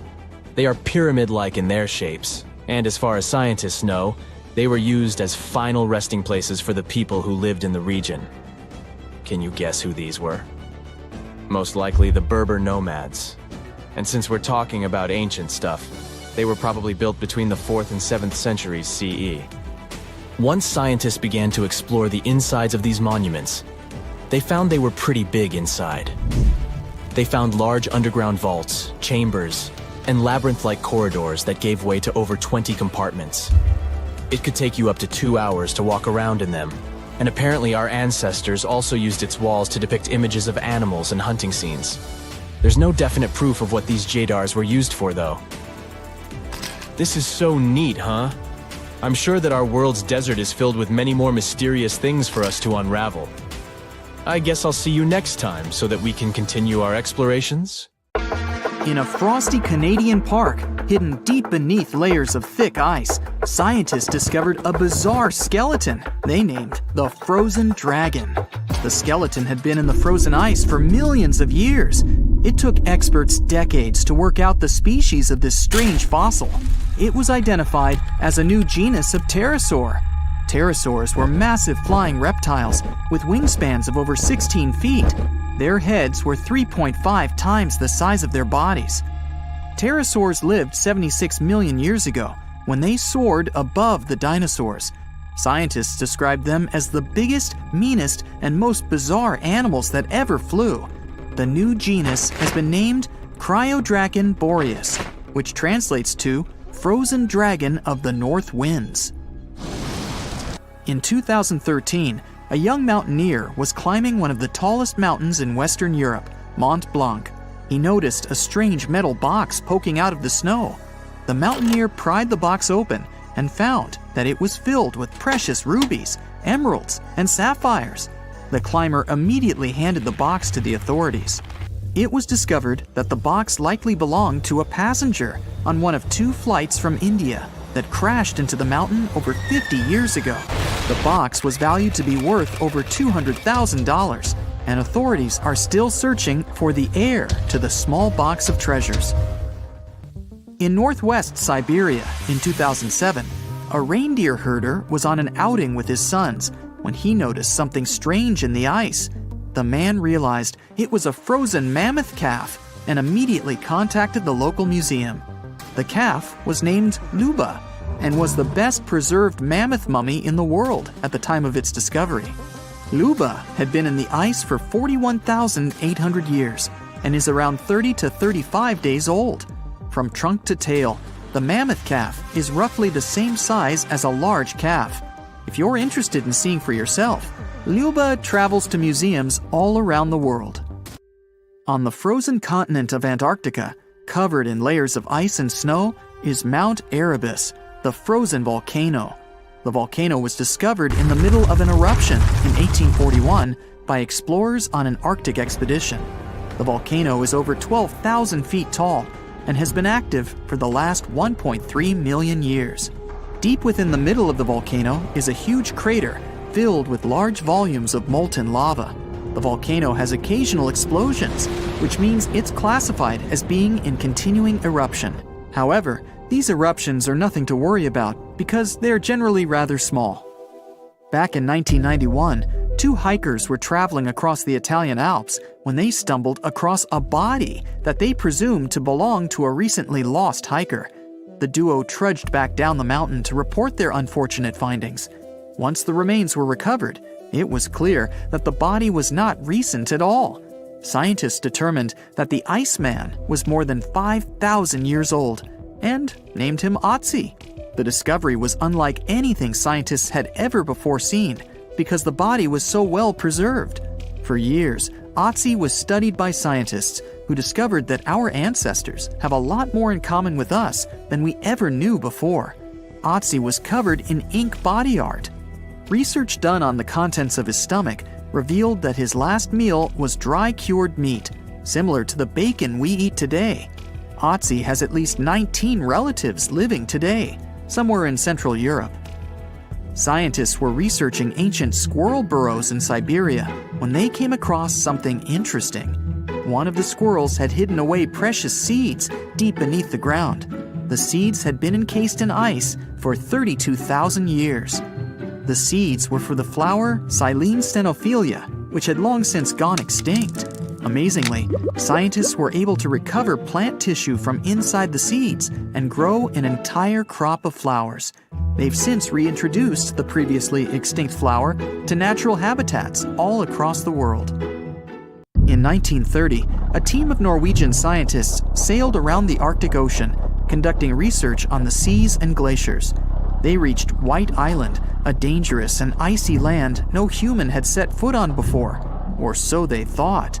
The scientists were shocked to discover the tip of a small boat sticking out of the snow. Frozen inside the boat, they found scientific equipment and various personal items, including a jacket monogrammed S.A. Andre. They had discovered the wreck of the famous Andre Arctic balloon expedition. In 1897, Swedish explorers, led by Andre, attempted to travel to the North Pole by hydrogen balloon. No one had ever heard from them ever again. People only found out what happened to them when the wreck was discovered 33 years later. It turns out that the balloon had crashed on White Island only 2 days after departing from Sweden. The explorers traveled along the island on a small makeshift boat, but were unable to make it any further. The best preserved woolly mammoth ever found was discovered in an area of permafrost in Siberia in 2010. Scientists named the frozen mammoth Yucca, after the small village near where it was found. Yucca had been frozen for 39,000 years and is thought to have been around 6 to 8 years old. Because Yucca is so well preserved, it has been studied for years and provided new information about mammoths. In 2019, scientists reported that they were able to activate cells taken from Yucca's tissue. Maybe one day we'll have woolly mammoths roaming the land. From looking at pictures and videos of Antarctica, the continent appears to be freezing cold, covered in snow, and flat, except for a few small hills. Scientists believe that too. When studying the Gomburtsev Mountains in the early 2000s, they were shocked to discover that the small rocky hills were actually the peak of a gigantic mountain formation under a mile of snow. Using radar technology, researchers worked out that the mountains are really around 10,000 feet tall and sprawl across 750 miles. This is around the same size as the European Alps, except hidden under tons of ice and snow. At a gold mine in Siberia, a businessman was examining a nearby river when he noticed something interesting in the frost. It was a small woolly rhino calf that was later named Sasha. The woolly rhino has been extinct for 15,000 years. It's thought that Sasha could have been frozen in the ice for up to 39,000 years. Sasha is unique because it's the only full-body woolly rhino to have ever been discovered. Glaciers around the northern Italian town of Pelo have begun to melt. Artifacts from decades and even centuries ago have been discovered pouring out of the ice. Personal belongings from soldiers have been found, things like diaries, photographs, and even love letters. Historians have even uncovered an entire cabin preserved beneath the ice. The cabin was filled with hard metal helmets and clothes. In 1845, Sir John Franklin embarked on an ill-fated expedition to the North Pole. The crew traveled on 2 ships, HMS Erebus and the ironically named HMS Terror. The expedition met with disaster, and both ships were lost to the icy waters. In 2016, the HMS Terror was discovered by a team of researchers. Despite being lost for 170 years, the freezing cold waters had maintained the ship in pristine condition. Scientists described the ship as frozen in time. Dinner plates and glasses were still on shelves, beds and desks were still in order, and even the passengers' luggage appeared to be in good condition. The HMS Erebus was also discovered nearby, but due to changing water conditions, the ship wasn't in great shape. The glacial ice surrounding a mountain passageway in Norway that was notoriously used by the Vikings has revealed hundreds of ancient artifacts. One of these artifacts was a giant unopened wooden box that was welded together. Researchers were beside themselves with anticipation, waiting to open this box.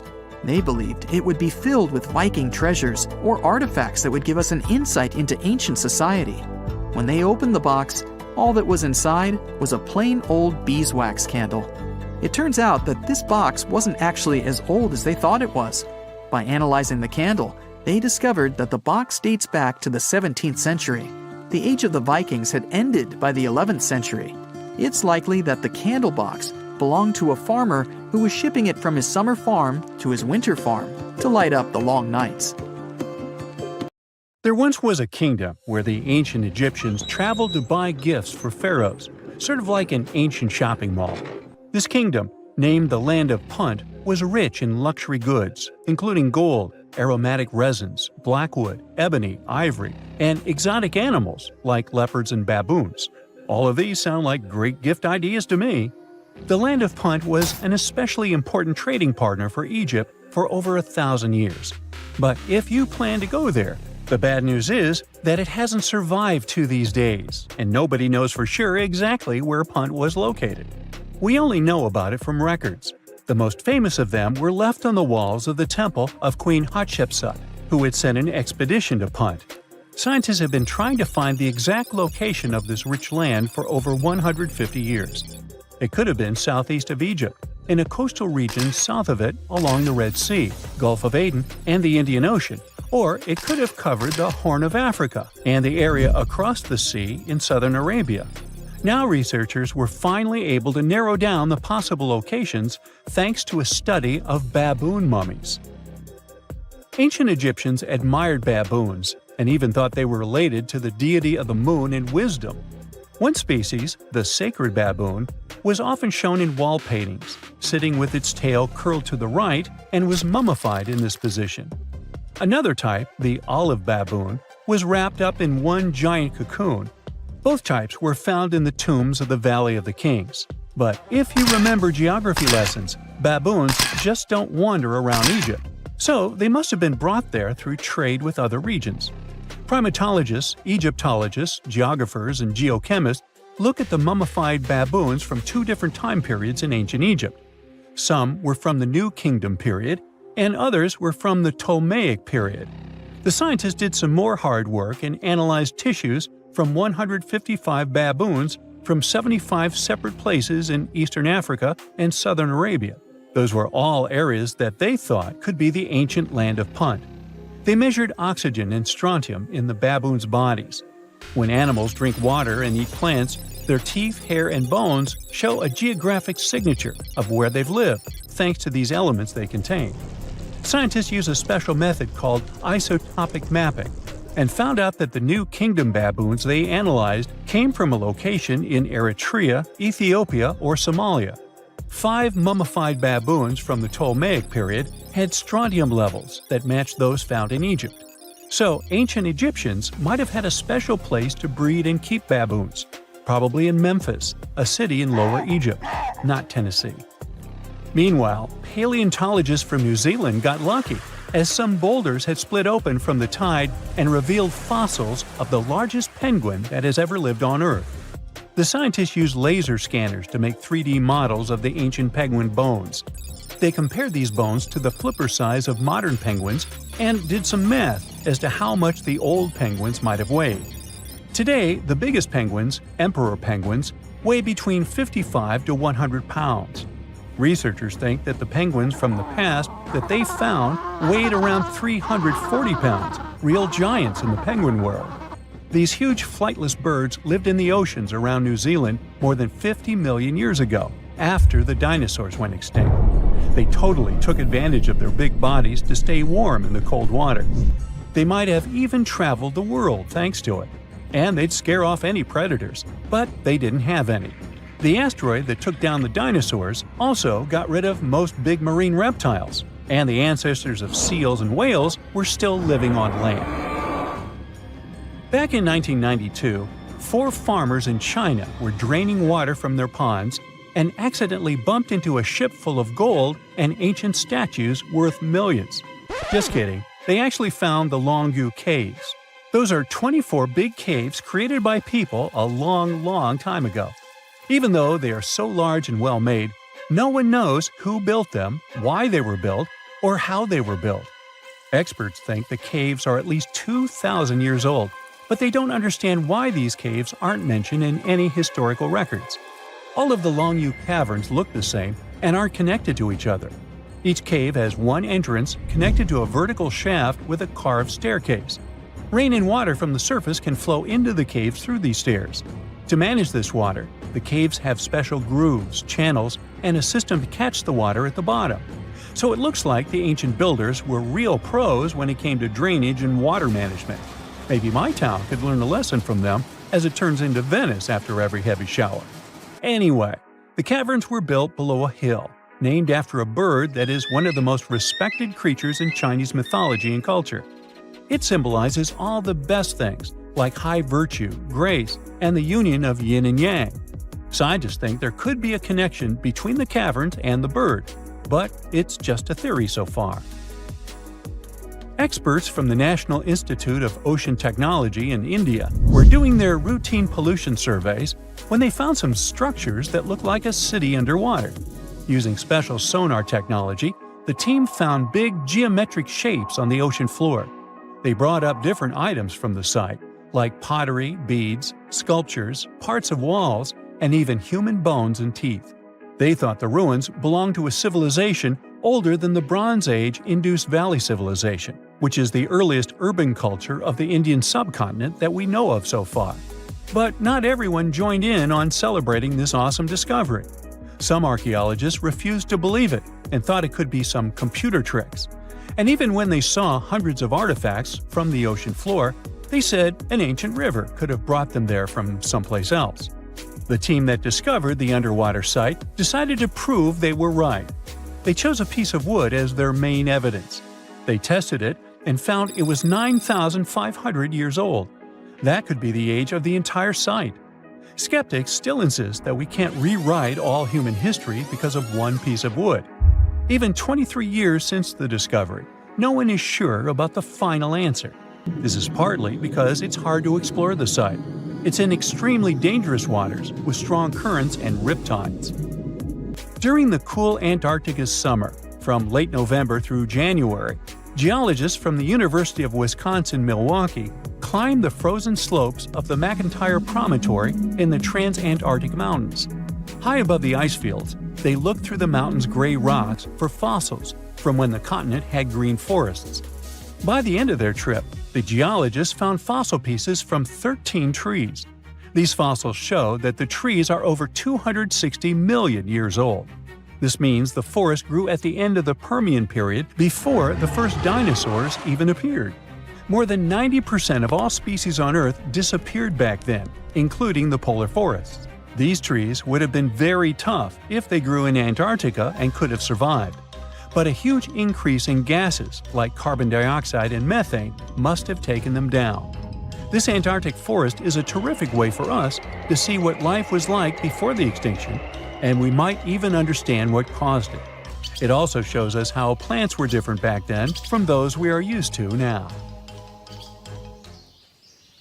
Recently, scientists made an astonishing discovery that might solve Stonehenge's mystery. They found something hidden deep within the DNA of Stonehenge's sarsen rocks, the huge monolithic ones, and it might reveal why our Neolithic ancestors designed and built this thing in the first place. Over the years, scientists have been scratching their heads trying to figure out where the huge sarsen rocks came from. For years, they believed they came from a quarry just 15 miles away from the site, known as Marlborough Downs. At this site, they found similar minerals to the ones that make up the sarsen rocks. But it turned out there was more to this story than they thought. The understanding of how Stonehenge was built is always changing. Scientists need to really travel back in time to uncover its mysteries. Where did the rocks come from? How were they carried? Why was the site built? You see, the Stonehenge site, located at Salisbury Plain in England, is made up of two main types of stone. There are the super heavy sarsens and the lighter and smaller bluestones. The sarsens each weigh about 25 tons. That's as much as 3 African elephants stacked together. The heaviest sarsen stone, called the heel stone, weighs 30 tons all by itself. Together, the sarsens make that iconic outer ring circle. Inside that circle, that's where you'll find the bluestones. The naming might seem a bit misleading since they're not really blue. They have a bluish tinge to them when they are freshly broken, hence the name. These smaller rocks probably came from the Preseli Hills in southwest Wales, which is about 150 miles away from Stonehenge. They're a bit lighter than the Sarsens, but still pretty heavy. The altar stone, which is classified as a blue stone, is the heaviest one, weighing around 6 tons. Its original location still isn't known for sure. To figure out where a rock came from, scientists first have to study their composition. This is like checking the rock's DNA. Then they cross-reference the structure of the rock with minerals in the soil to see if it's a match. Most of the Sarsens we see around southern England are actually made of a type of sandstone known as silcrete. Think of silcrete as sand that's been hardened by underground water processes over millions of years. This process mostly happened during a period called the Paleogene, about 65 to 23 million years ago. These Sarsen rocks didn't form in one big slab, but in patches, like nature leaving little rock gardens all over the place. Scientists reason the Sarsens spread out randomly, forming in isolated pockets. Over time, many were buried under layers of clay and chalk, which helped preserve them. When ancient builders were on the lookout for materials, these Sarsens must have looked perfect for something impressive like Stonehenge. Actually, Sarsens have been used in everything, from Roman villas to medieval churches, and even in things like road curbs and old field walls. One could say these rocks were the it material for ancient builders, and continue to be popular even into more modern times. This fact made scientists start wondering that maybe not all Sarsen stones that were used to build Stonehenge came from the same place. They've identified Sarsen sites all over the UK, in places such as Oxfordshire and Kent. After hundreds of years of studying the Sarsens, geologists finally had the right type of technology to determine the origin of the stones. Now, I wish I could tell you that it was some undisclosed location very far away from the site. But, as it turned out, the Sarsens were originally from Westwoods, the forest near Stonehenge. A new factor came into play when excavations uncovered empty stone holes, showing that at least 6 blue stone pillars were removed from a Preseli Hills site called Wan Main in prehistory. They had a stone circle over there, and it's believed that some of Stonehenge's rocks were recycled rocks from this more ancient circle. If this is true, it might be that Stonehenge is part of a much larger landscape of ancient sites. If this is the case, then Stonehenge is just the cherry on top of a much larger scale project. Think of it as the sacred centerpiece of an entire landscape of monuments, mounds, stone circles, and things. This is why scientists want to find out where the rocks came from so badly. It could lead to why and how Stonehenge was built. Now, Stonehenge didn't just pop up overnight. It was built in several stages over hundreds of years. It's likely that it wasn't a single unified vision, but more like a big community project that evolved over time. With each generation, the builders brought in their own ideas, creating a stone structure that would last for ages. The first stage was around 3100 BCE. That's when people dug out a circular ditch and likely set up some bluestones as sort of a starter ring. Later, they added the Sarsens and even topped some of them with horizontal stones to form those famous arches you see today, also known as the trilithons. These ancient builders had some challenges on their hands. How would they move the rocks? There's an old theory known as the ice road that suggests that the rocks were moved by natural icy pathways that formed during the winter. This way, they could slide the rocks down all the way to Stonehenge. But hey, if we're talking about a distance of over 100 miles, that's not too realistic. Anyways, this theory was debunked because it was warmer back then than it is today. There's also the river theory, which suggests that the rocks were floated along the river from the quarry to the site. But if we're talking about Sarsen rocks, they're too heavy to float. So there goes that theory.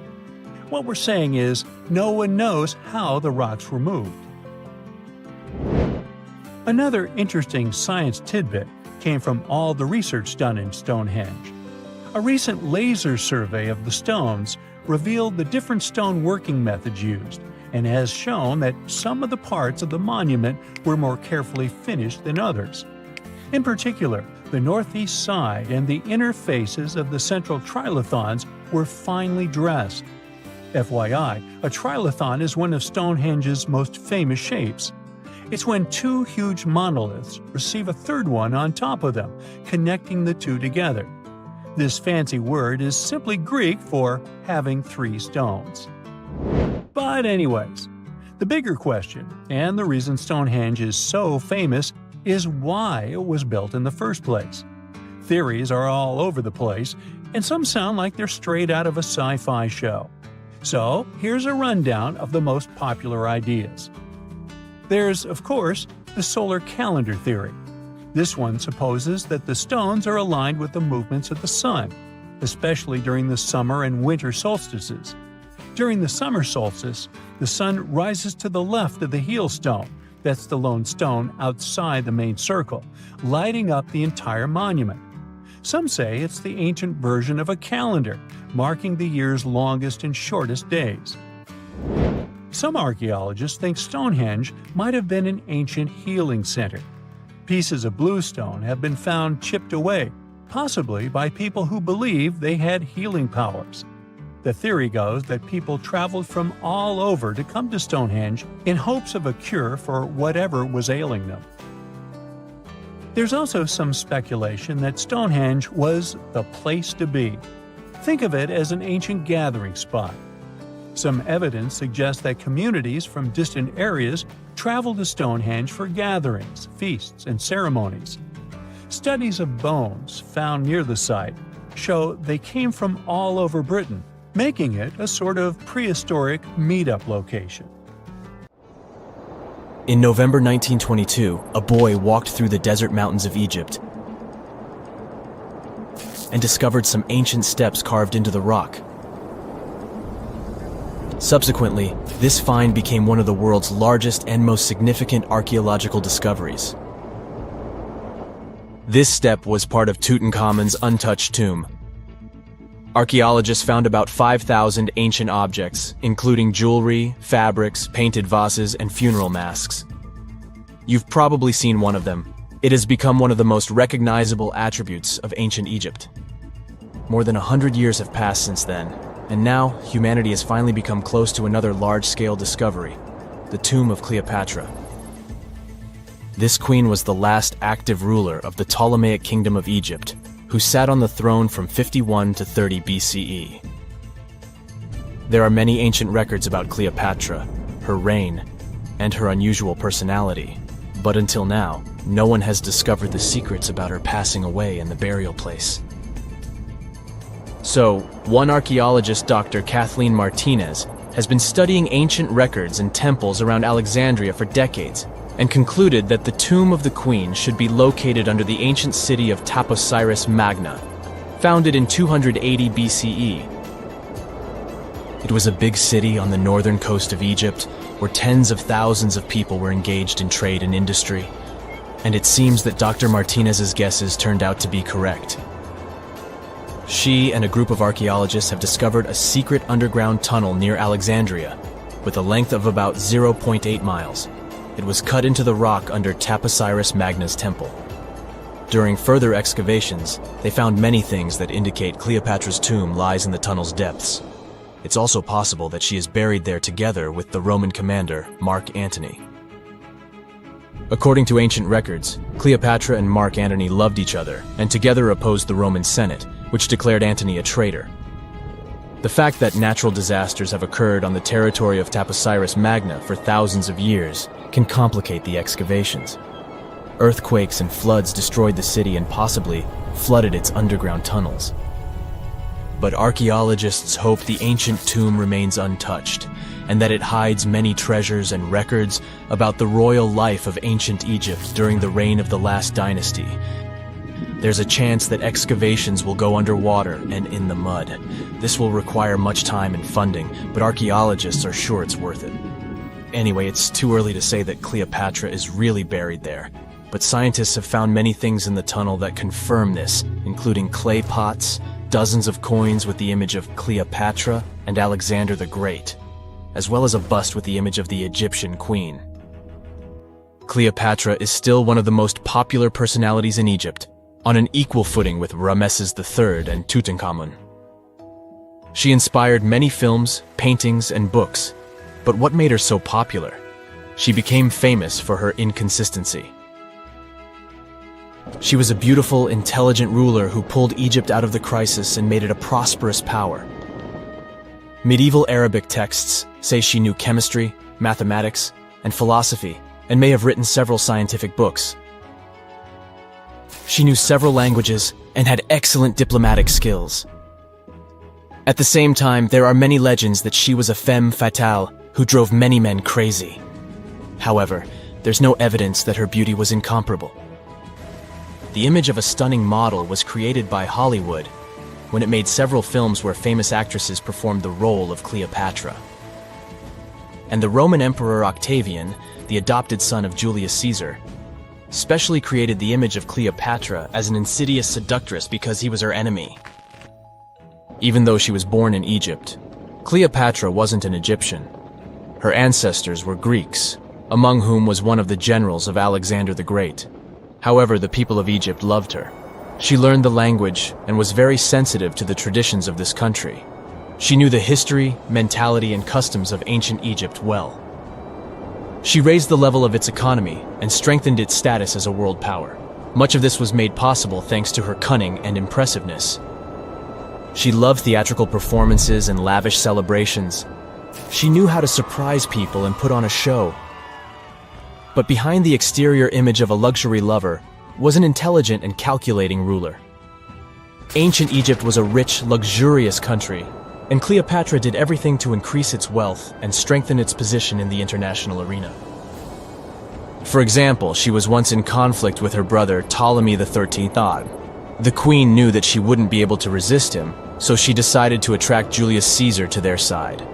The Roman emperor arrived in Alexandria, where Cleopatra wanted to meet him, but Ptolemy knew about her plans and was about to prevent her from coming to Caesar. Then, instead of a rich and noisy arrival, Cleopatra decided to make her visit inconspicuous. She wrapped herself in a carpet or linen bag the emperor's servants carried into Caesar's private chambers. Cleopatra emerged from the carpet and impressed the Roman emperor with her beauty and determination. As a result, they fell in love with each other and became close allies. After some time, she impressed another influential Roman for diplomatic purposes. She arrived to meet Mark Antony on a golden barge with purple sails and silver oars. Cleopatra was dressed in the image of Aphrodite and sat under a magnificent canopy. Her servants dressed like cupids and were blowing her fan and burning incense. But Cleopatra created such a show for a reason. She knew that Antony revered Greek mythology and considered himself the embodiment of Dionysus. As a result, he was so impressed with this woman that he ended up marrying her. Cleopatra defended her crown, strengthened her alliance with Rome, and bore Antony 3 children. In Egypt, they threw big parties and enjoyed wealth with power. However, the relationship of a high-ranking official with the Egyptian queen caused a scandal in Rome. Octavian was Antony's primary opponent in the struggle for power, so he exploited the situation to darken the competitor's reputation. He used propaganda to make Cleopatra an insidious seductress in the eyes of Roman citizens. He accused Antony of succumbing to her charms. The Roman Senate supported Octavian and declared Cleopatra an enemy. In 33 BCE, this conflict reached a high point when Antony's navy clashed with Octavian's fleet. The latter won and forced his enemy to flee to Egypt with Cleopatra. According to some records, they took refuge near Alexandria. Pursued by the Romans, they hid in one of Cleopatra's palaces and met their end. Some legends say that Cleopatra was an expert in poisons. She provoked a venomous snake, a viper or an Egyptian cobra, to bite her. Also, according to another legend, she pricked herself with a poisonous needle. There's a theory that Cleopatra always carried an ampule with poison inside her hairbrush. And when she was cornered, she soaked the needle with this poison and pricked herself. None of this can be said for sure. Scientists are still trying to find out the truth. Perhaps when they reach Cleopatra's tomb, the world will get more answers about her tragic fate. She is considered the last ruler of Egypt. After her passing, Octavian plundered her palaces and temples and returned to Rome, where he became the main emperor. He successfully ruled the country and expanded its borders. His reign ended when he turned 75. World history would have looked different if Cleopatra and Mark Antony hadn't lost that naval battle. By the way, did you know that more time has passed between Cleopatra's reign and Neil Armstrong's flight to the moon than between the reign of the Egyptian queen and the construction of the Great Pyramid of Giza? Armstrong took a step on the Earth satellite in 1969, 38 years after the birth of Cleopatra. And the construction of the pyramid took place in 2560 BCE. Imagine how long the history of ancient Egypt is. Cleopatra is closer to us in time than to the pyramids. Unlike many other ancient Egyptian burial grounds, King Tutankhamun's tomb stayed hidden and free of unwanted thieves for 3,000 years. One reason was that the tomb was smaller than average and tucked away in a place called the Valley of the Kings. This area was already being extensively explored by the time they stumbled upon Tut's spot. The entrance was all covered in debris from building a nearby tomb, which must have also helped keep it a secret. There were also zero writings or signs on the outside of the tomb. Time passing also played a part in keeping it in amazing shape until the 1920s, when a man named Howard Carter finally made it in. But was Carter that big of a hero? Some recent findings say he might have been sneakier than initially thought. People used to think Carter wasn't just a glorified treasure hunter, he was a true archaeologist. Before Tut, he had been on a relentless quest for Egyptian artifacts. He discovered his interest in these unusual objects when he was a child, and soon started drawing the sculptures and inscriptions that were found in ancient tombs. After stumbling upon the remains of King Tut, Carter spent a decade recording and processing all sorts of objects, like golden thrones, chariots, and statues from Tut's tomb, shipping them down the Nile to Egypt's museum in Cairo. Well, at least that was the official story. More recent discoveries claim that not all of the objects made it to Egyptian officials. A secret letter seems to uncover Carter's little 10 for them, 1 for me policy. The letter in question was sent to Sir Alan Gardiner, a philologist and friend of Carter's, dated from 1922. In these writings, Carter mentioned having found the tomb and was asking his buddy for some advice. In another letter from 1934, Gardiner seems to be thanking Carter for an amulet, which was sent to him as a thank you gift. Carter was adamant that it didn't come from Tut's tomb, but evidently it did. Even the British director of the Egyptian Museum was onto Carter's sneaky endeavors, but couldn't prove it. He compared Gardiner's amulet to others from Tut's tomb, and lo and behold, they were a perfect match. Gardiner was so disappointed to have been put in such a sticky situation that he vented to Carter in another letter. Deciding to be a good friend, Gardiner didn't throw the famous archaeologist under the bus. Instead, he advised Carter to take those stolen goods back to Cairo, just like he'd advise you to like this video and subscribe to the Brightside channel for more amazing videos on the most unique topics in history. It's not the only shady piece of information on Carter's post-discovery behavior. In 1947, a man named Alfred Lucas, who used to work with a controversial archaeologist, gave some information in an obscure journal in Cairo. He claimed that Carter sneakily cracked open the burial chamber door himself. Then he sealed it back up like nothing had happened before the official uncovering. Now, why would he do that? Well, the same theory suggests that Carter and his crew might have entered the tomb early so they could get their hands on some ancient goodies.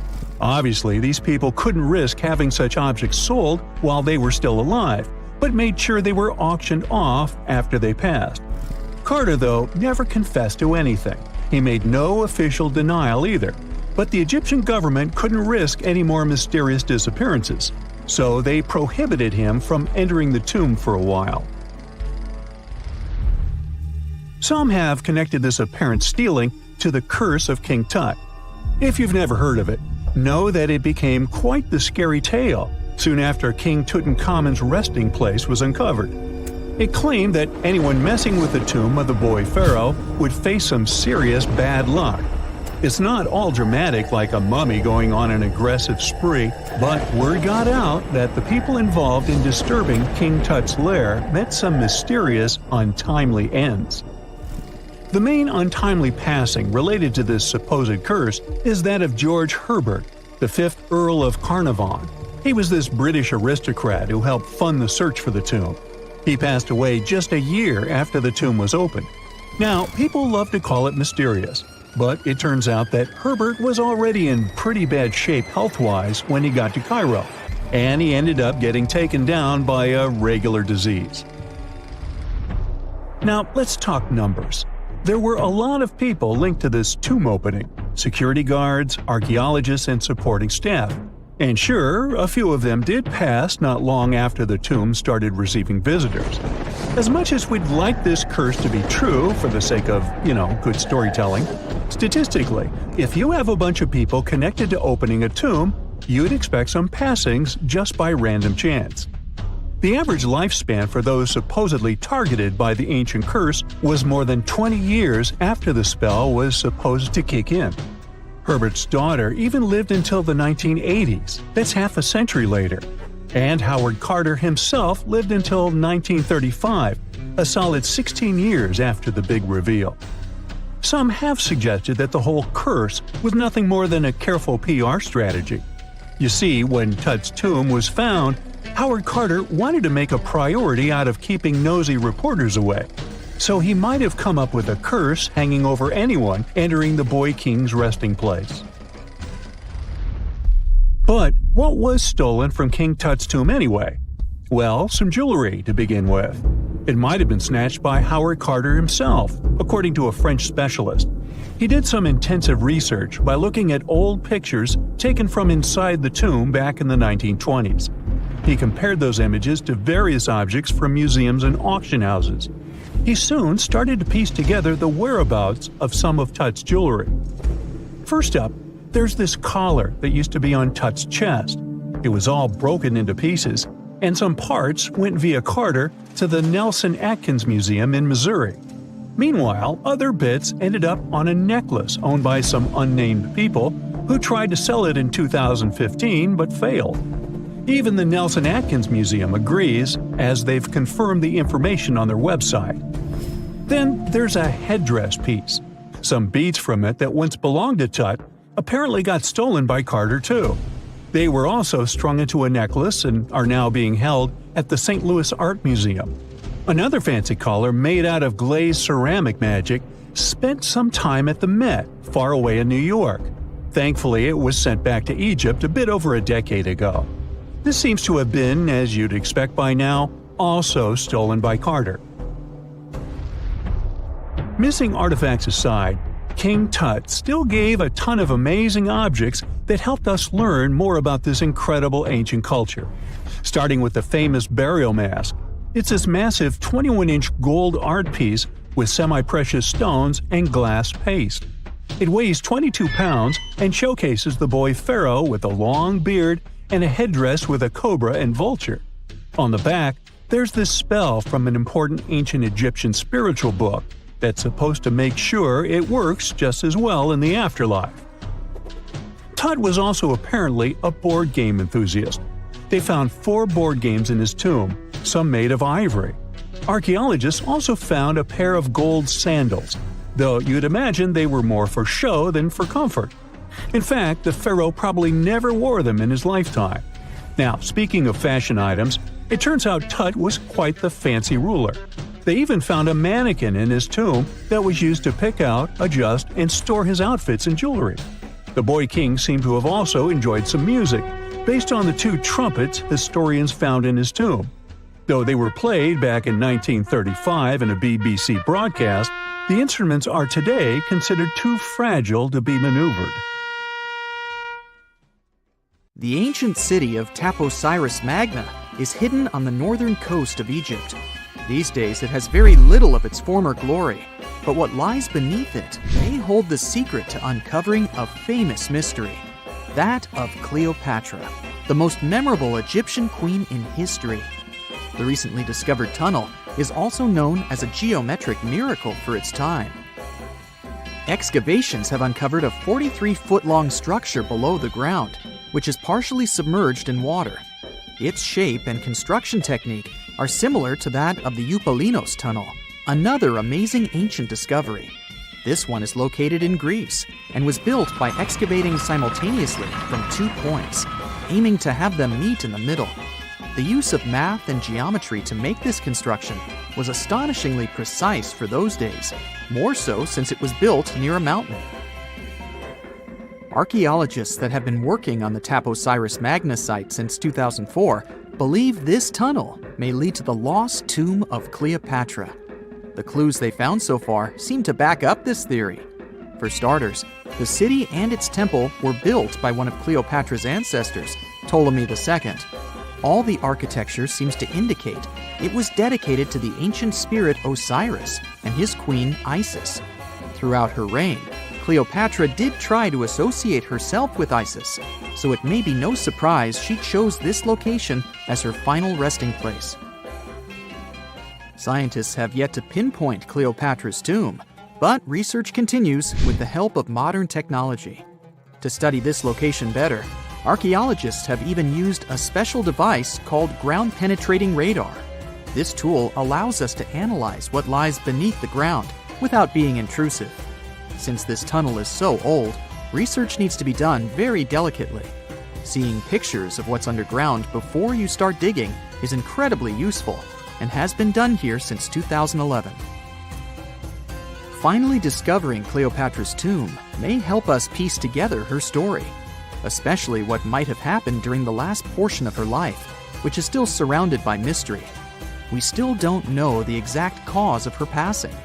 Some believe she may have let herself be bitten by a poisonous Egyptian cobra. Others have suggested that she was well accustomed to toxic substances, even hiding some in her hairbrush in case she ever needed it. But that's not to say she chose to use it on herself. We do have a lot of other interesting information on Cleopatra that's equally as impressive, like the fact that she had a stylist. Most of the images you've seen depicting this famous queen show her wearing black eyeliner. This look was put together by Airas, a woman known to have been her personal beautician. She traced the long line from her eyes to her temples, a makeup technique still used today to enhance the eyes. Airas was an important figure throughout Cleopatra's life, known also as her confidant and close friend. There are even theories that suggest Airas was there by her side when she passed away.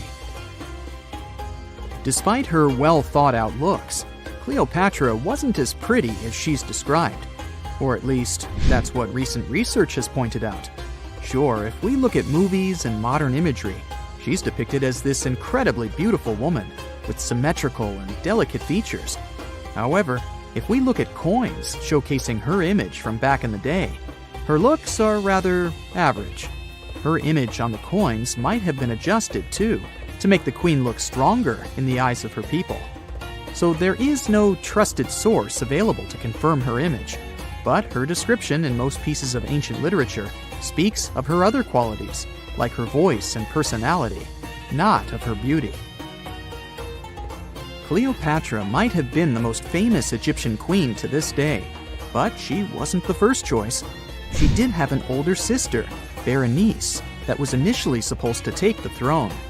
Berenice passed away before she could do that, so Cleopatra took on the role and began investing in her education. She traveled throughout the country quite frequently, so she could become accustomed to her people and their needs. She was only 18 when the responsibilities were passed down to her, and immediately gained popularity because of her intelligence and education. Her taste in literature was quite good too. She was known to be a fan of Homer, the famed Greek philosopher and poet. Cleopatra loved to write as much as she loved to read. There are even claims that she wrote a book on medicine and cosmetics, but we have no evidence to this day that such work ever existed. Part of being a great leader back then meant you had to speak multiple languages. Cleopatra clearly understood that, and that's why she's rumored to have known many languages to varying degrees. Some archaeologists suggested she spoke Greek, Egyptian, and Ethiopian, as well as many Arabic dialects. She might have even spoken Latin, but there's little evidence to support this claim. She might not have had angelic looks, but Cleopatra was really careful with the way she looked, even with her diet. She was known to have enjoyed simple meals, including a variety of fish. Since she lived close to the Mediterranean Sea, it's really no surprise. As a treat, she liked to eat stuffed pigeons, which she also served to her guests. Other dishes on the menu included vegetables and fava bean soup. Fruits and nuts weren't missing from her diet either, and she was also a big fan of honey. Recently, a team of experts has even tried to recreate her famous perfume. Think of it like the ancient equivalent of Chanel No. 5. Cleopatra was known to be a fan of luxurious scents, which she believed could even influence how people treated her when they met. The basis of this scent is myrrh, a resin gathered from a local tree. Other ingredients added to the mixture were also found back in the day, like cardamom, olive oil, and cinnamon. The results may not be quite as delicate as the perfumes we know and use today. Its consistency was way thicker, and the scent lasted way longer. When she was at the height of her power, Cleopatra might have been the richest person in the world. Back in the day, she ruled over a territory that stretched across the Mediterranean, from modern-day Libya in the west through Egypt to Syria in the east. This is the largest territory ever ruled over by a woman. In today's currency, her worth might have been somewhere around $95 billion. The calendars we use today may have been introduced by Cleopatra herself. She presented the idea of leap years and leap days to Caesar, the Roman emperor she was known to have been close with. Taking her advice, Caesar made these adjustments part of the official Roman calendar. The ancient Egyptians already knew the year was longer than precisely 365 days. They discovered this by studying the brightest star in the sky, called Sirius, and concluded that a year is actually 365 1/4 days long. It was Elizabeth Taylor that famously introduced Cleopatra to pop culture when she played her in the 1963 film bearing the same name. Up until that point, it was the most expensive film ever made. It was originally supposed to cost somewhere around $2 million, but ended up costing a mind-boggling $44 million. That's mostly because of script and production issues. To make this iconic movie, producers created 79 sets from scratch, as well as over 26,000 costumes for the cast. Elizabeth Taylor's Cleopatra costumes alone cost somewhere around $200,000. Thankfully for the producers, the movie made headlines and was well received by critics, making it a box office success. A lot of people associate Cleopatra with another famous Egyptian ruler, King Tutankhamun, nicknamed King Tut. Surprisingly, apart from both of them being Egyptian pharaohs, they have nothing else in common. For starters, King Tut lived around 1,300 years before Cleopatra did, and there is also no connection regarding their ancestry. Cleopatra had Macedonian Greek roots, while King Tut was a native Egyptian. Hey, how do you feel about taking a trip back in time? We're diving into the history of the Amazon forest to unravel the mystery of its lost cities. Grab your bug spray and hop on. The Amazon forest is the world's largest rainforest. The environment there can be extremely challenging for human life. Yet, the legend goes that the Amazon has been home to sprawling settlements rich in unmeasurable wealth. Could that really be true? Or is that none other than a figment of our collective imagination? The legend of El Dorado might be the myth that started this whole thing. As European explorers began their excavations in American lands back in the 1500s, word got out of an Amazonian civilization that used to paint their leader in gold as an offering to higher powers. The legend of El Hombre Dorado, aka the Golden Man, began to quickly spread around Europe. Explorers got excited at the possibility of finding an infinite amount of gold somewhere deep within the Latin American jungle.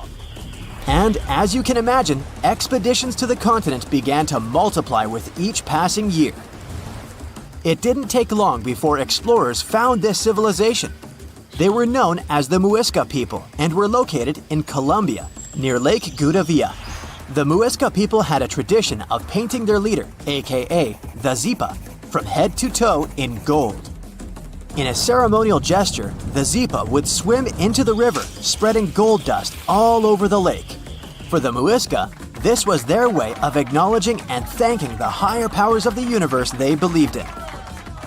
When European explorers heard and witnessed this practice, they were amazed. For them, gold was used solely for commercial purposes as their main currency for trade. This made them think that the Muisca people must have stacks and stacks of gold hidden somewhere in the jungle for them to use it so abundantly. Well, that's how the legend of El Dorado was born. What was once the practice of El Hombre Dorado traveled on word of mouth until it became El Dorado, a fictional city that was most likely to hide piles of gold. The hunt for this city led Europeans to spend large amounts of money to scour the Amazon forest. Unfortunately, all of their expeditions came back empty-handed. That is, if they ever came back at all.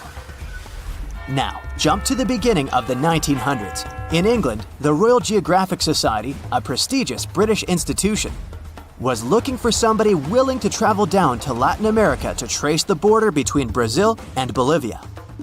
More specifically, the part of the border that is nestled deep within the Amazon rainforest. One Sir Percy Fawcett was a Latin American aficionado, and he gladly volunteered to do the job. Oh, it's important to note that the Amazon forest is virtually the size of the continental USA. It sprawls across 8 countries, including Brazil, Peru, and Bolivia. And trust me, getting around is no easy feat. The jungle is covered in dense vegetation, and in addition to that, it's home to insane predators such as anaconda snakes, panthers, crocodiles, piranhas, and so on. But despite all that, Fawcett was very successful in his mapping adventure and seemed to be wanting to come back more. Back in England, Fawcett would scour diaries from other explorers hoping to learn more about the ancient Amazonian civilizations. He would read about the Incas and the Mayans and the great empires they built. He believed that if the Incas were capable of building empires that stretched over 2 million square miles, this could mean that other Amazonian civilizations could have thrived there too. During his research, Fawcett came across a report from a 16th century explorer. The report told of a city deep within the Amazon forest that held unimaginable quantities of minerals, a town that stretched for 15 miles without any space from a house to house. This report fueled Fawcett's imagination to a new extreme. From then on, he became obsessed with finding what he called the lost city of Z. Over years, Fawcett searched the Amazon forest, usually looking for stone ruins that could possibly indicate human settlements. On his later expeditions, he focused on exploring the state of Mato Grosso in central Brazil. He would travel from Europe and into the lower region of the Xingu River. The trip to the Xingu would take him around 14 days on foot. Then, he would set sail in small wooden boats accompanied by local indigenous leaders that knew the region better than anyone. How he communicated with the indigenous population is still a mystery, since they only spoke in local dialects. Some scientists believe that this could have been the real reason why he never found the city. They believed he wasn't able to communicate what exactly he was looking for. And this was not his greatest difficulty. As we've said before, Amazon is not a kind place for its visitors. In his diaries, Fawcett tells of encounters with a 60-foot-long anaconda, which he bravely survived. He writes of endless sleepless nights and waking up with his hands and feet swollen from mosquito bites. Some of his peers said he was invincible and tireless, but the day came during his 8th expedition when he didn't make it back home. Fawcett disappeared without leaving any trace behind. Some even suspect that he was close to reaching his lifelong goal. On the day of his disappearance, he sent an optimistic letter to his wife saying there was nothing to fear, and that he was setting out on a certain final search. Fawcett's failed attempt to find ruins seemed to support what had become a consensus among experts at the time: that this rainforest was too inhospitable to support large, complex societies, let alone cities. Experts were convinced that the Amazon's lost cities were nothing more than fiction. That is, until the 1960s, when modern research began to find evidence that suggested otherwise. Scientists discovered patches of extremely fertile soil. They called it Black Earth. And apparently, they found lots of it in the Amazon, especially alongside rivers. Further research even showed that such soil was created by human waste or the intentional burning of forests, which adds nutrients to the soil below, which could only mean bingo! The discovery of Black Earth was the evidence that large-scale agriculture was possible and probably did exist amidst the Amazon, confirming that settlements could have formed there after all. In the 1990s, along the Xingsu River in Brazil, a team of archaeologists from the University of Florida made a remarkable discovery. Working alongside local indigenous people, they found very long ditches. After mapping them, they realized that these ditches were a sign of a big settlement. They were remnants of carefully designed walls centered around a plaza. Some were roads that led to more settlements. In fact, just this part of the Amazon, about the size of New Jersey, was once a network of dozens of settlements that experts believe could have been home to at least 50,000 people between 1250 and 1650 CE. Other discoveries were possible thanks to LiDAR imaging, a type of technology that allows researchers to take satellite pictures of the forest's ground without having to step inside of it. A network of trenches in Acre, Brazil, dates back to 200 to 1200 CE. These suggest settlements that could have supported 60,000 people. Other images from near the Xingu River suggest cities that could have housed about 50 million people. These were the lost cities of the Amazon. Believe it or not, these images suggest that Fawcett was very close to a major discovery. He was looking for the ruins in the right place, but he was looking for the wrong thing. Unlike cities such as Cusco, which used stone as their primary material, Amazonian settlements used wood and earth to build their cities. These materials are highly deteriorating and probably decomposed over time. Finding them required a bit more technology than what Fawcett had available at his time. When you hear the word mummy, you might get a chill down your spine. That's because most of us associate this word with those creepy characters we've seen in some scary movies. But in reality, mummies have helped us understand a lot about ancient civilizations, their rulers, and about how people used to deal with losing their loved ones. The people most famous worldwide for their mummies are the ancient Egyptians. They believed that some sort of existence after passing away was possible, if certain conditions were met. That's why they insisted on preserving the human body through the process of mummification and placing the mummy in a furnished tomb, kind of like giving it a fully functioning apartment of its own. Why did they believe in this? Well, because they were deeply connected to their natural environment for the most part. They saw the natural cycles around them, like how the sun rose every day, followed by the moon, or how new life was always sprouting from plants, even after they had wilted away.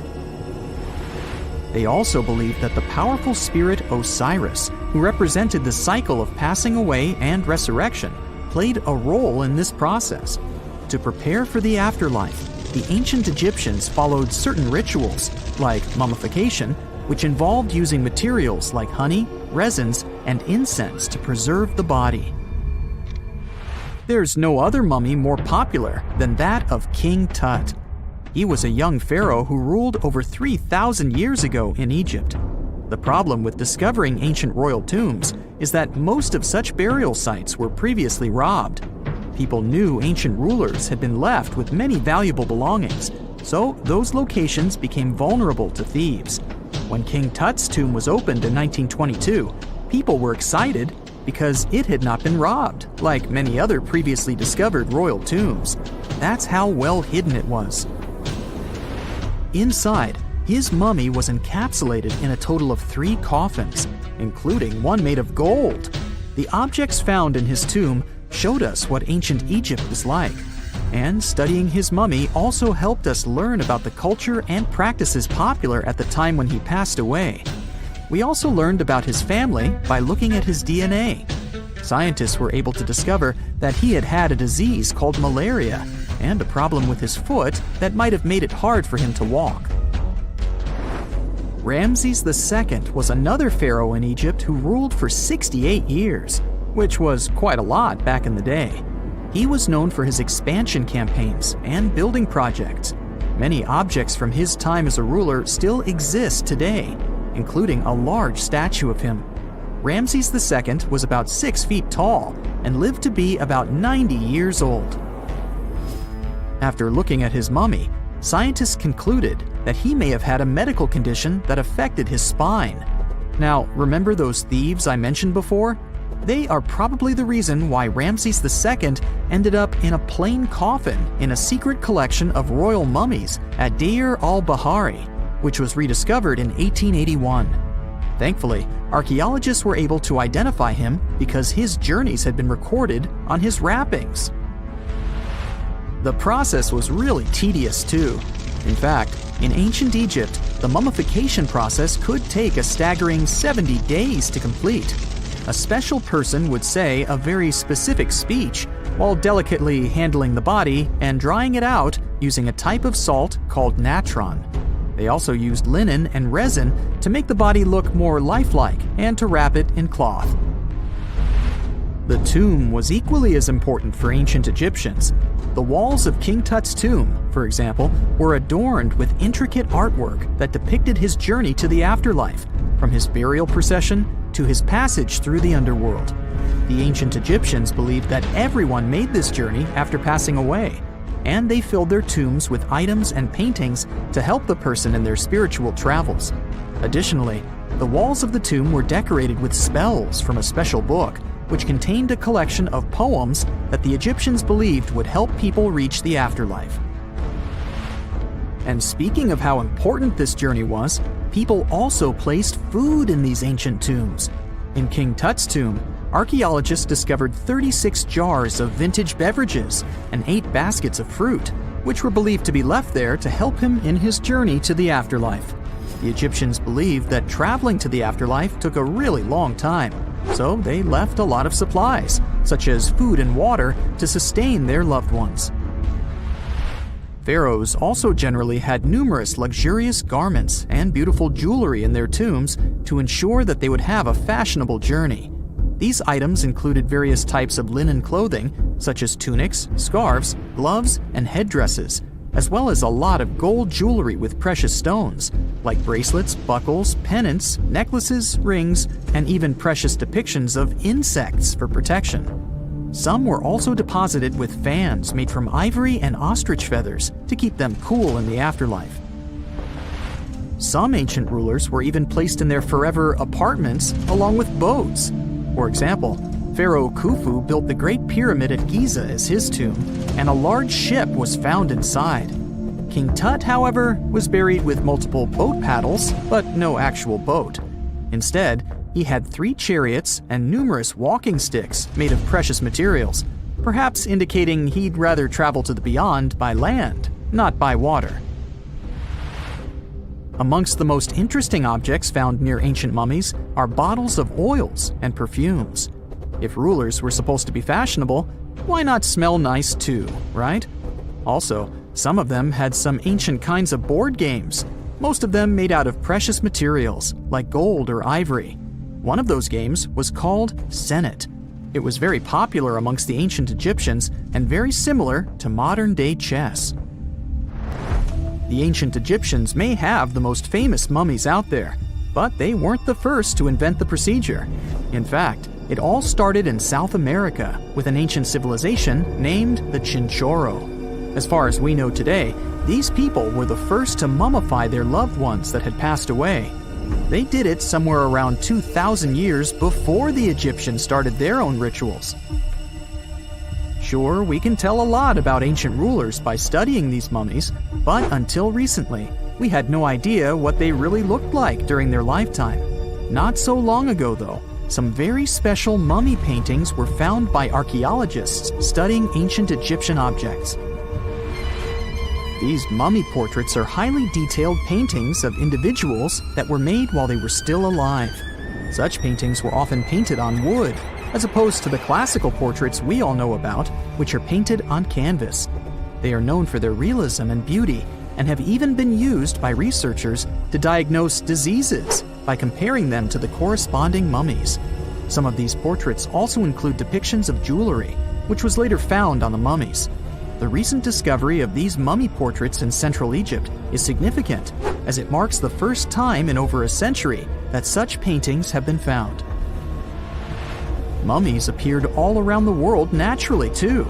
Mummification can occur without people intervening because of natural conditions, like extremely cold or hot environments, places with a lack of oxygen, or accidental exposure to chemicals that preserve the body. These conditions don't allow bacteria to grow, resulting in the body remaining more or less intact. Famous Otzi was one of these mummies. We know today he was a man who lived around 5,000 years ago in Europe. But upon his discovery in the Alps in 1991, Austrian authorities initially believed that he was a modern mountaineer because of how well preserved the body was.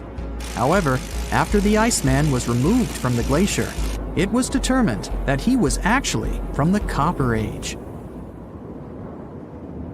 For more than 3,000 years, the gold mask of Pharaoh Tutankhamun stayed hidden in the Valley of the Kings. This artifact, which stands about 21 inches tall, shows how skilled and artistic the ancient Egyptians were. But nobody expected that X-rays would reveal its biggest secret. King Tut was the last ruler of his family during the 18th dynasty. He took the throne at just 9 years old, but ruled for only 10 years before he passed away unexpectedly. If we're being honest, back in ancient Egypt, he was mostly forgotten by the rulers who came after him. His tomb wasn't a big deal for them, so much so that even the grave robbers forgot about him. It might sound a bit sad, but the truth is that it was actually great news for us.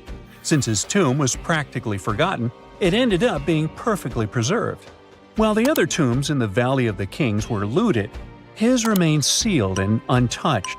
So when it was discovered back in 1922, it had over 5,000 precious objects inside.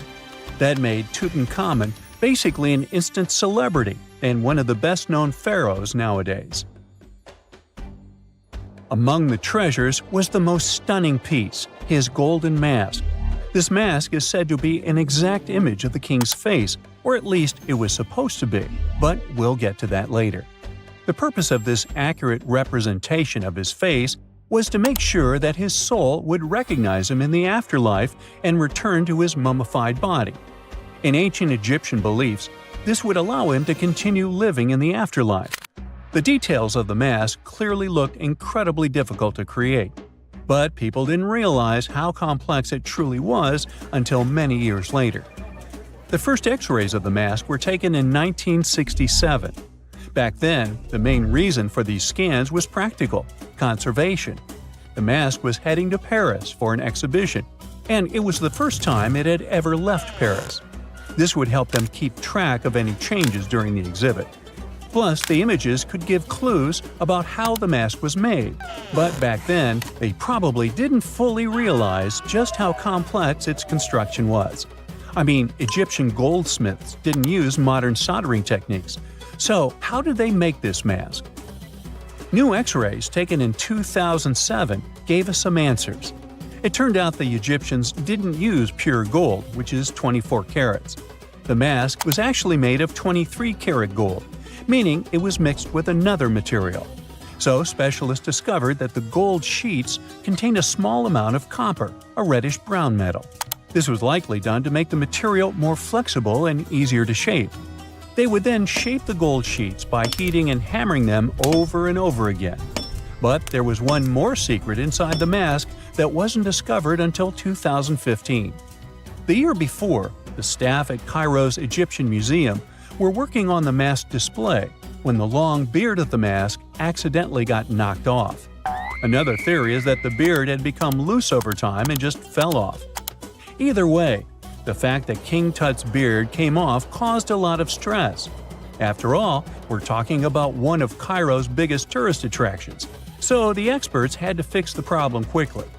The restoration process started with a detailed recording of the mask's condition. To do this, they had to take a full three-dimensional scan of the artifact, and, by accident, they found something very interesting in the mask. Inside the royal beard, there is a gold tube, an intriguing structure that the Egyptians likely used to attach the beard to the rest of the mask. And that proved, once again, that the process of making this mask was even more complex than experts thought. But the mysteries don't stop there. Remember how we mentioned that the mask was thought to perfectly represent King Tutankhamun's face? Well, that might not be entirely true. Some popular theories suggest the mask was never meant for him and was actually made for someone else. A study published in 2015 suggested the mask was originally made for a female pharaoh, his supposed stepmother, the famous and beautiful Egyptian queen Nefertiti. The biggest clue comes from an inscription on the mask. At first glance, it seemed to belong to Tutankhamun, but after a close examination, researchers noted that something else was actually written underneath King Tut's name. The royal name stamp seems to have been altered, and originally it had something written on it that translates to Queen Nefertiti. There is another feature of King Tut's golden mask that was overlooked for years, which adds even more mystery. As we mentioned earlier, experts believe he wasn't respected much by the pharaohs who came after him. And one of the clues that made archaeologists think this is the pierced ears on the mask. Some researchers believe that King Tutankhamun wouldn't have worn earrings after he was a kid. So, according to their theory, by the time he passed away at 18, he shouldn't have been represented with pierced ears. This could also support the idea that the mask originally belonged to Nefertiti, or maybe to someone who wasn't even connected to King Tut. But the mask isn't the only source of mystery. In fact, his whole tomb is full of puzzles. Recently, historians found a sign that the place where King Tut was supposed to be buried was changed at the last minute. For years, experts wonder why a pharaoh who ruled for 9 years ended up in such a simple tomb. When compared to the grandeur of other pharaohs' tombs, his tomb seemed, well, a bit plain. The idea that a king like Tutankhamun would have such an unremarkable resting place just doesn't match up with the power and importance he must have had in ancient Egypt. So, what happened? Well, apparently, this might have something to do with his successor, Pharaoh I. After King Tutankhamun passed away, researchers believe that I made sure to erase him from Egypt's history. So, one theory suggests that he was probably behind the quick decision to place King Tut's body in a smaller, less impressive tomb. When experts looked at I's own tomb, they found something interesting. There is a large wall covered in painted baboons. This is the same type of artwork found in Tutankhamun's tomb. It seems like the same person might have chosen the artwork for both tombs. Now, the design and decoration of the two tombs are almost identical, suggesting there was a shared hand behind both. But there is one key difference. I's tomb is fit for a king. It's much bigger and more impressive, even though the style and artwork are similar to what you see in Tutankhamun's tomb. So the theory suggests that I decided what went into both tombs. Since Tut passed away unexpectedly at a young age, his grand tomb wasn't finished in time. Normally, pharaohs start building their tombs while they're still alive to make sure everything is perfect. But Tut passed away when he was just 18, so there wasn't enough time. I may have taken advantage of the situation, ordering a smaller tomb for Tut and keeping a larger one for himself. Experts believe this theory explains why Tutankhamun's tomb is so simple and how I managed to wipe his memory from history so easily. But in the end, the story of King Tut's mask and tomb is full of mystery and intrigue. Each new discovery sheds more light on what really happened all those years ago. But one thing is for sure, the secrets of ancient Egypt still have much to reveal, and King Tutankhamun will continue to fascinate people for years to come.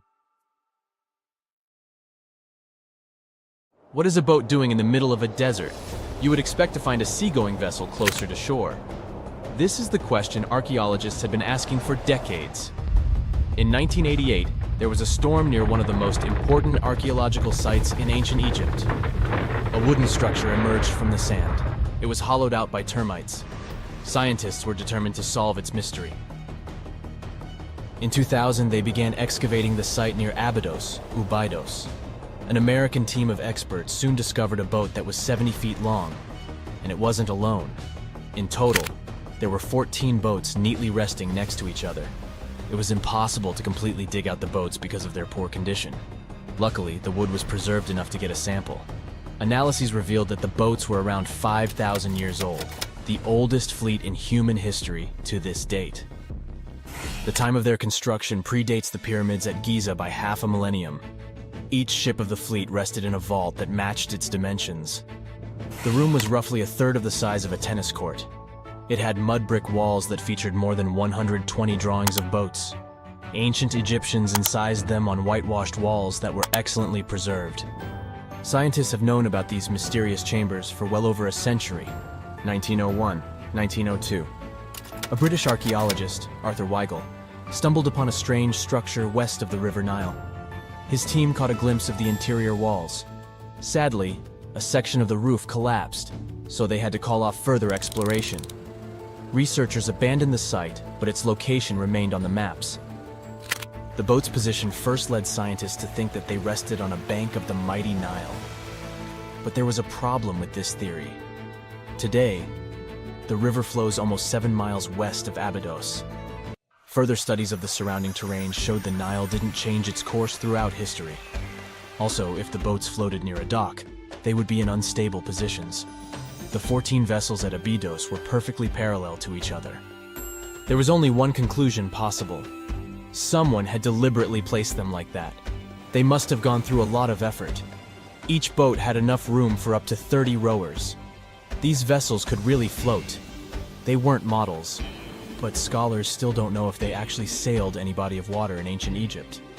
This doesn't diminish the importance of the find. Previously, archaeologists found only small-scale models. In King Tut's tomb alone, there were 35 boat models. For a long time, these figurines were the only clues as to how ancient Egyptian vessels looked like. The boat's design confirms that they were the real deal. They are the earliest surviving examples of something called built boats. Ancient people constructed primitive vessels by hollowing out large tree trunks. The alternative was reed that was tied together to form a raft. The boats at Abydos had planks tied together. This was a major breakthrough in shipbuilding. During their lifetime, the boats must have seemed impressive. Timber was a valuable commodity at the time. There was no wood in the desert. Cedar had to be imported from Lebanon. The only person who could afford such luxury was the pharaoh. Studying the area around the ancient fleet provided more answers. Scientists discovered a mud brick structure where Egyptians worshipped the pharaoh. Its approximate date of construction matches that of the wooden boats. The same bricks out of which this building was made were used to encase the fleet. At the time of their construction, the rooms they were stored in had a ceiling. That's the section that archaeologists stumbled upon in the early 20th century. Just like mummies and coffins, these marvelous ships rested inside splendid vaults. The exterior of these rooms was also impressive. The outer walls originally had a plaster of white limestone. It reflected sunlight. In the desert sun, the structure housing the boats must have shone from miles away. Ancient Egyptian builders used the same technique to cover the pyramids 500 years later. Today, their surface looks jagged, but it wasn't always like this. When they were constructed, the pyramids had a top layer of fine white limestone. Their surface was smooth and it gleamed in the sunlight. Instead of stairs, the outer layer of the pyramids was more of a sleek ramp. Archaeologists were left with one final question. Which pharaoh owned the fleet? The answer lay just a mile from the site. This is where the tomb of a pharaoh from the 5th dynasty rested, King Senwosret III. Its time and style of construction matched the ones of the chambers with boats. The very end of his rule might explain how the boats ended up in the middle of the desert. The pharaoh probably passed away in northern Egypt. Then his body was transported down the Nile to Abydos in a marvelous procession of decorated boats. The vessels were later lowered to chambers near the final resting place of their owner. This had a symbolic meaning. In the ancient Egyptians' belief system, ships played a key role. Their supreme deity was Ra. He traveled through the sky during the day in the form of the sun. At nighttime, he sailed through the netherworld in a solar boat. The pharaoh identified himself with Ra. That's why he needed boats in the afterlife. That was the only way to regenerate himself. Just as the sun rises every day above the horizon. This belief existed for thousands of years. The more famous Pharaoh Khufu also had a ship. Scientists found it in 1954 next to his pyramid at Giza. It is some 4 centuries younger than the fleet at Abydos. But Khufu's ship was almost 2 times longer. The Great Pyramid of Giza and King Tut's tomb are some of the most famous archaeological finds in Egypt. But there are many more secrets hiding beneath the endless sands of the Sahara Desert. Recently, 2020, archaeologists found a lost city there. They have labeled it as the most important discovery since King Tut's tomb, 1922. The city of Aten is some 3,000 years old. Historians hope it will give them a unique insight into the everyday life of ancient Egyptians. The famous archaeologist and Egyptologist Zahi Hawass proclaimed the site a lost golden city. Aten sits some 300 miles south of Egypt's capital, Cairo. It is close to the famous Valley of the Kings. Archaeologists first found sections of mud brick walls that spread out in all directions. They discovered complete rooms with tools of everyday life inside. The research team unearthed a bakery, a residential neighborhood, and an administrative district. They all date back to the time when the Egyptian civilization was the wealthiest in its long history. They were also the first to make objects from iron. In 1911, scientists found a set of iron beads near a village in Lower Egypt, El Gurza. These are the earliest known iron artifacts. The discovery is literally out of this world. Ancient people made them by beating into shape a piece of a meteorite. The 9 beads were once part of an ornate necklace. They are now blackened and corroded, which is perfectly normal for a piece of jewelry that is over 5,000 years old. They consist of an iron-nickel alloy. Researchers were impressed by the skill of ancient jewelers who processed the beads. Their craftsmanship is more impressive when you think that they didn't know the stellar origins of the material. The Great Pyramid of Giza also has a remarkable feature.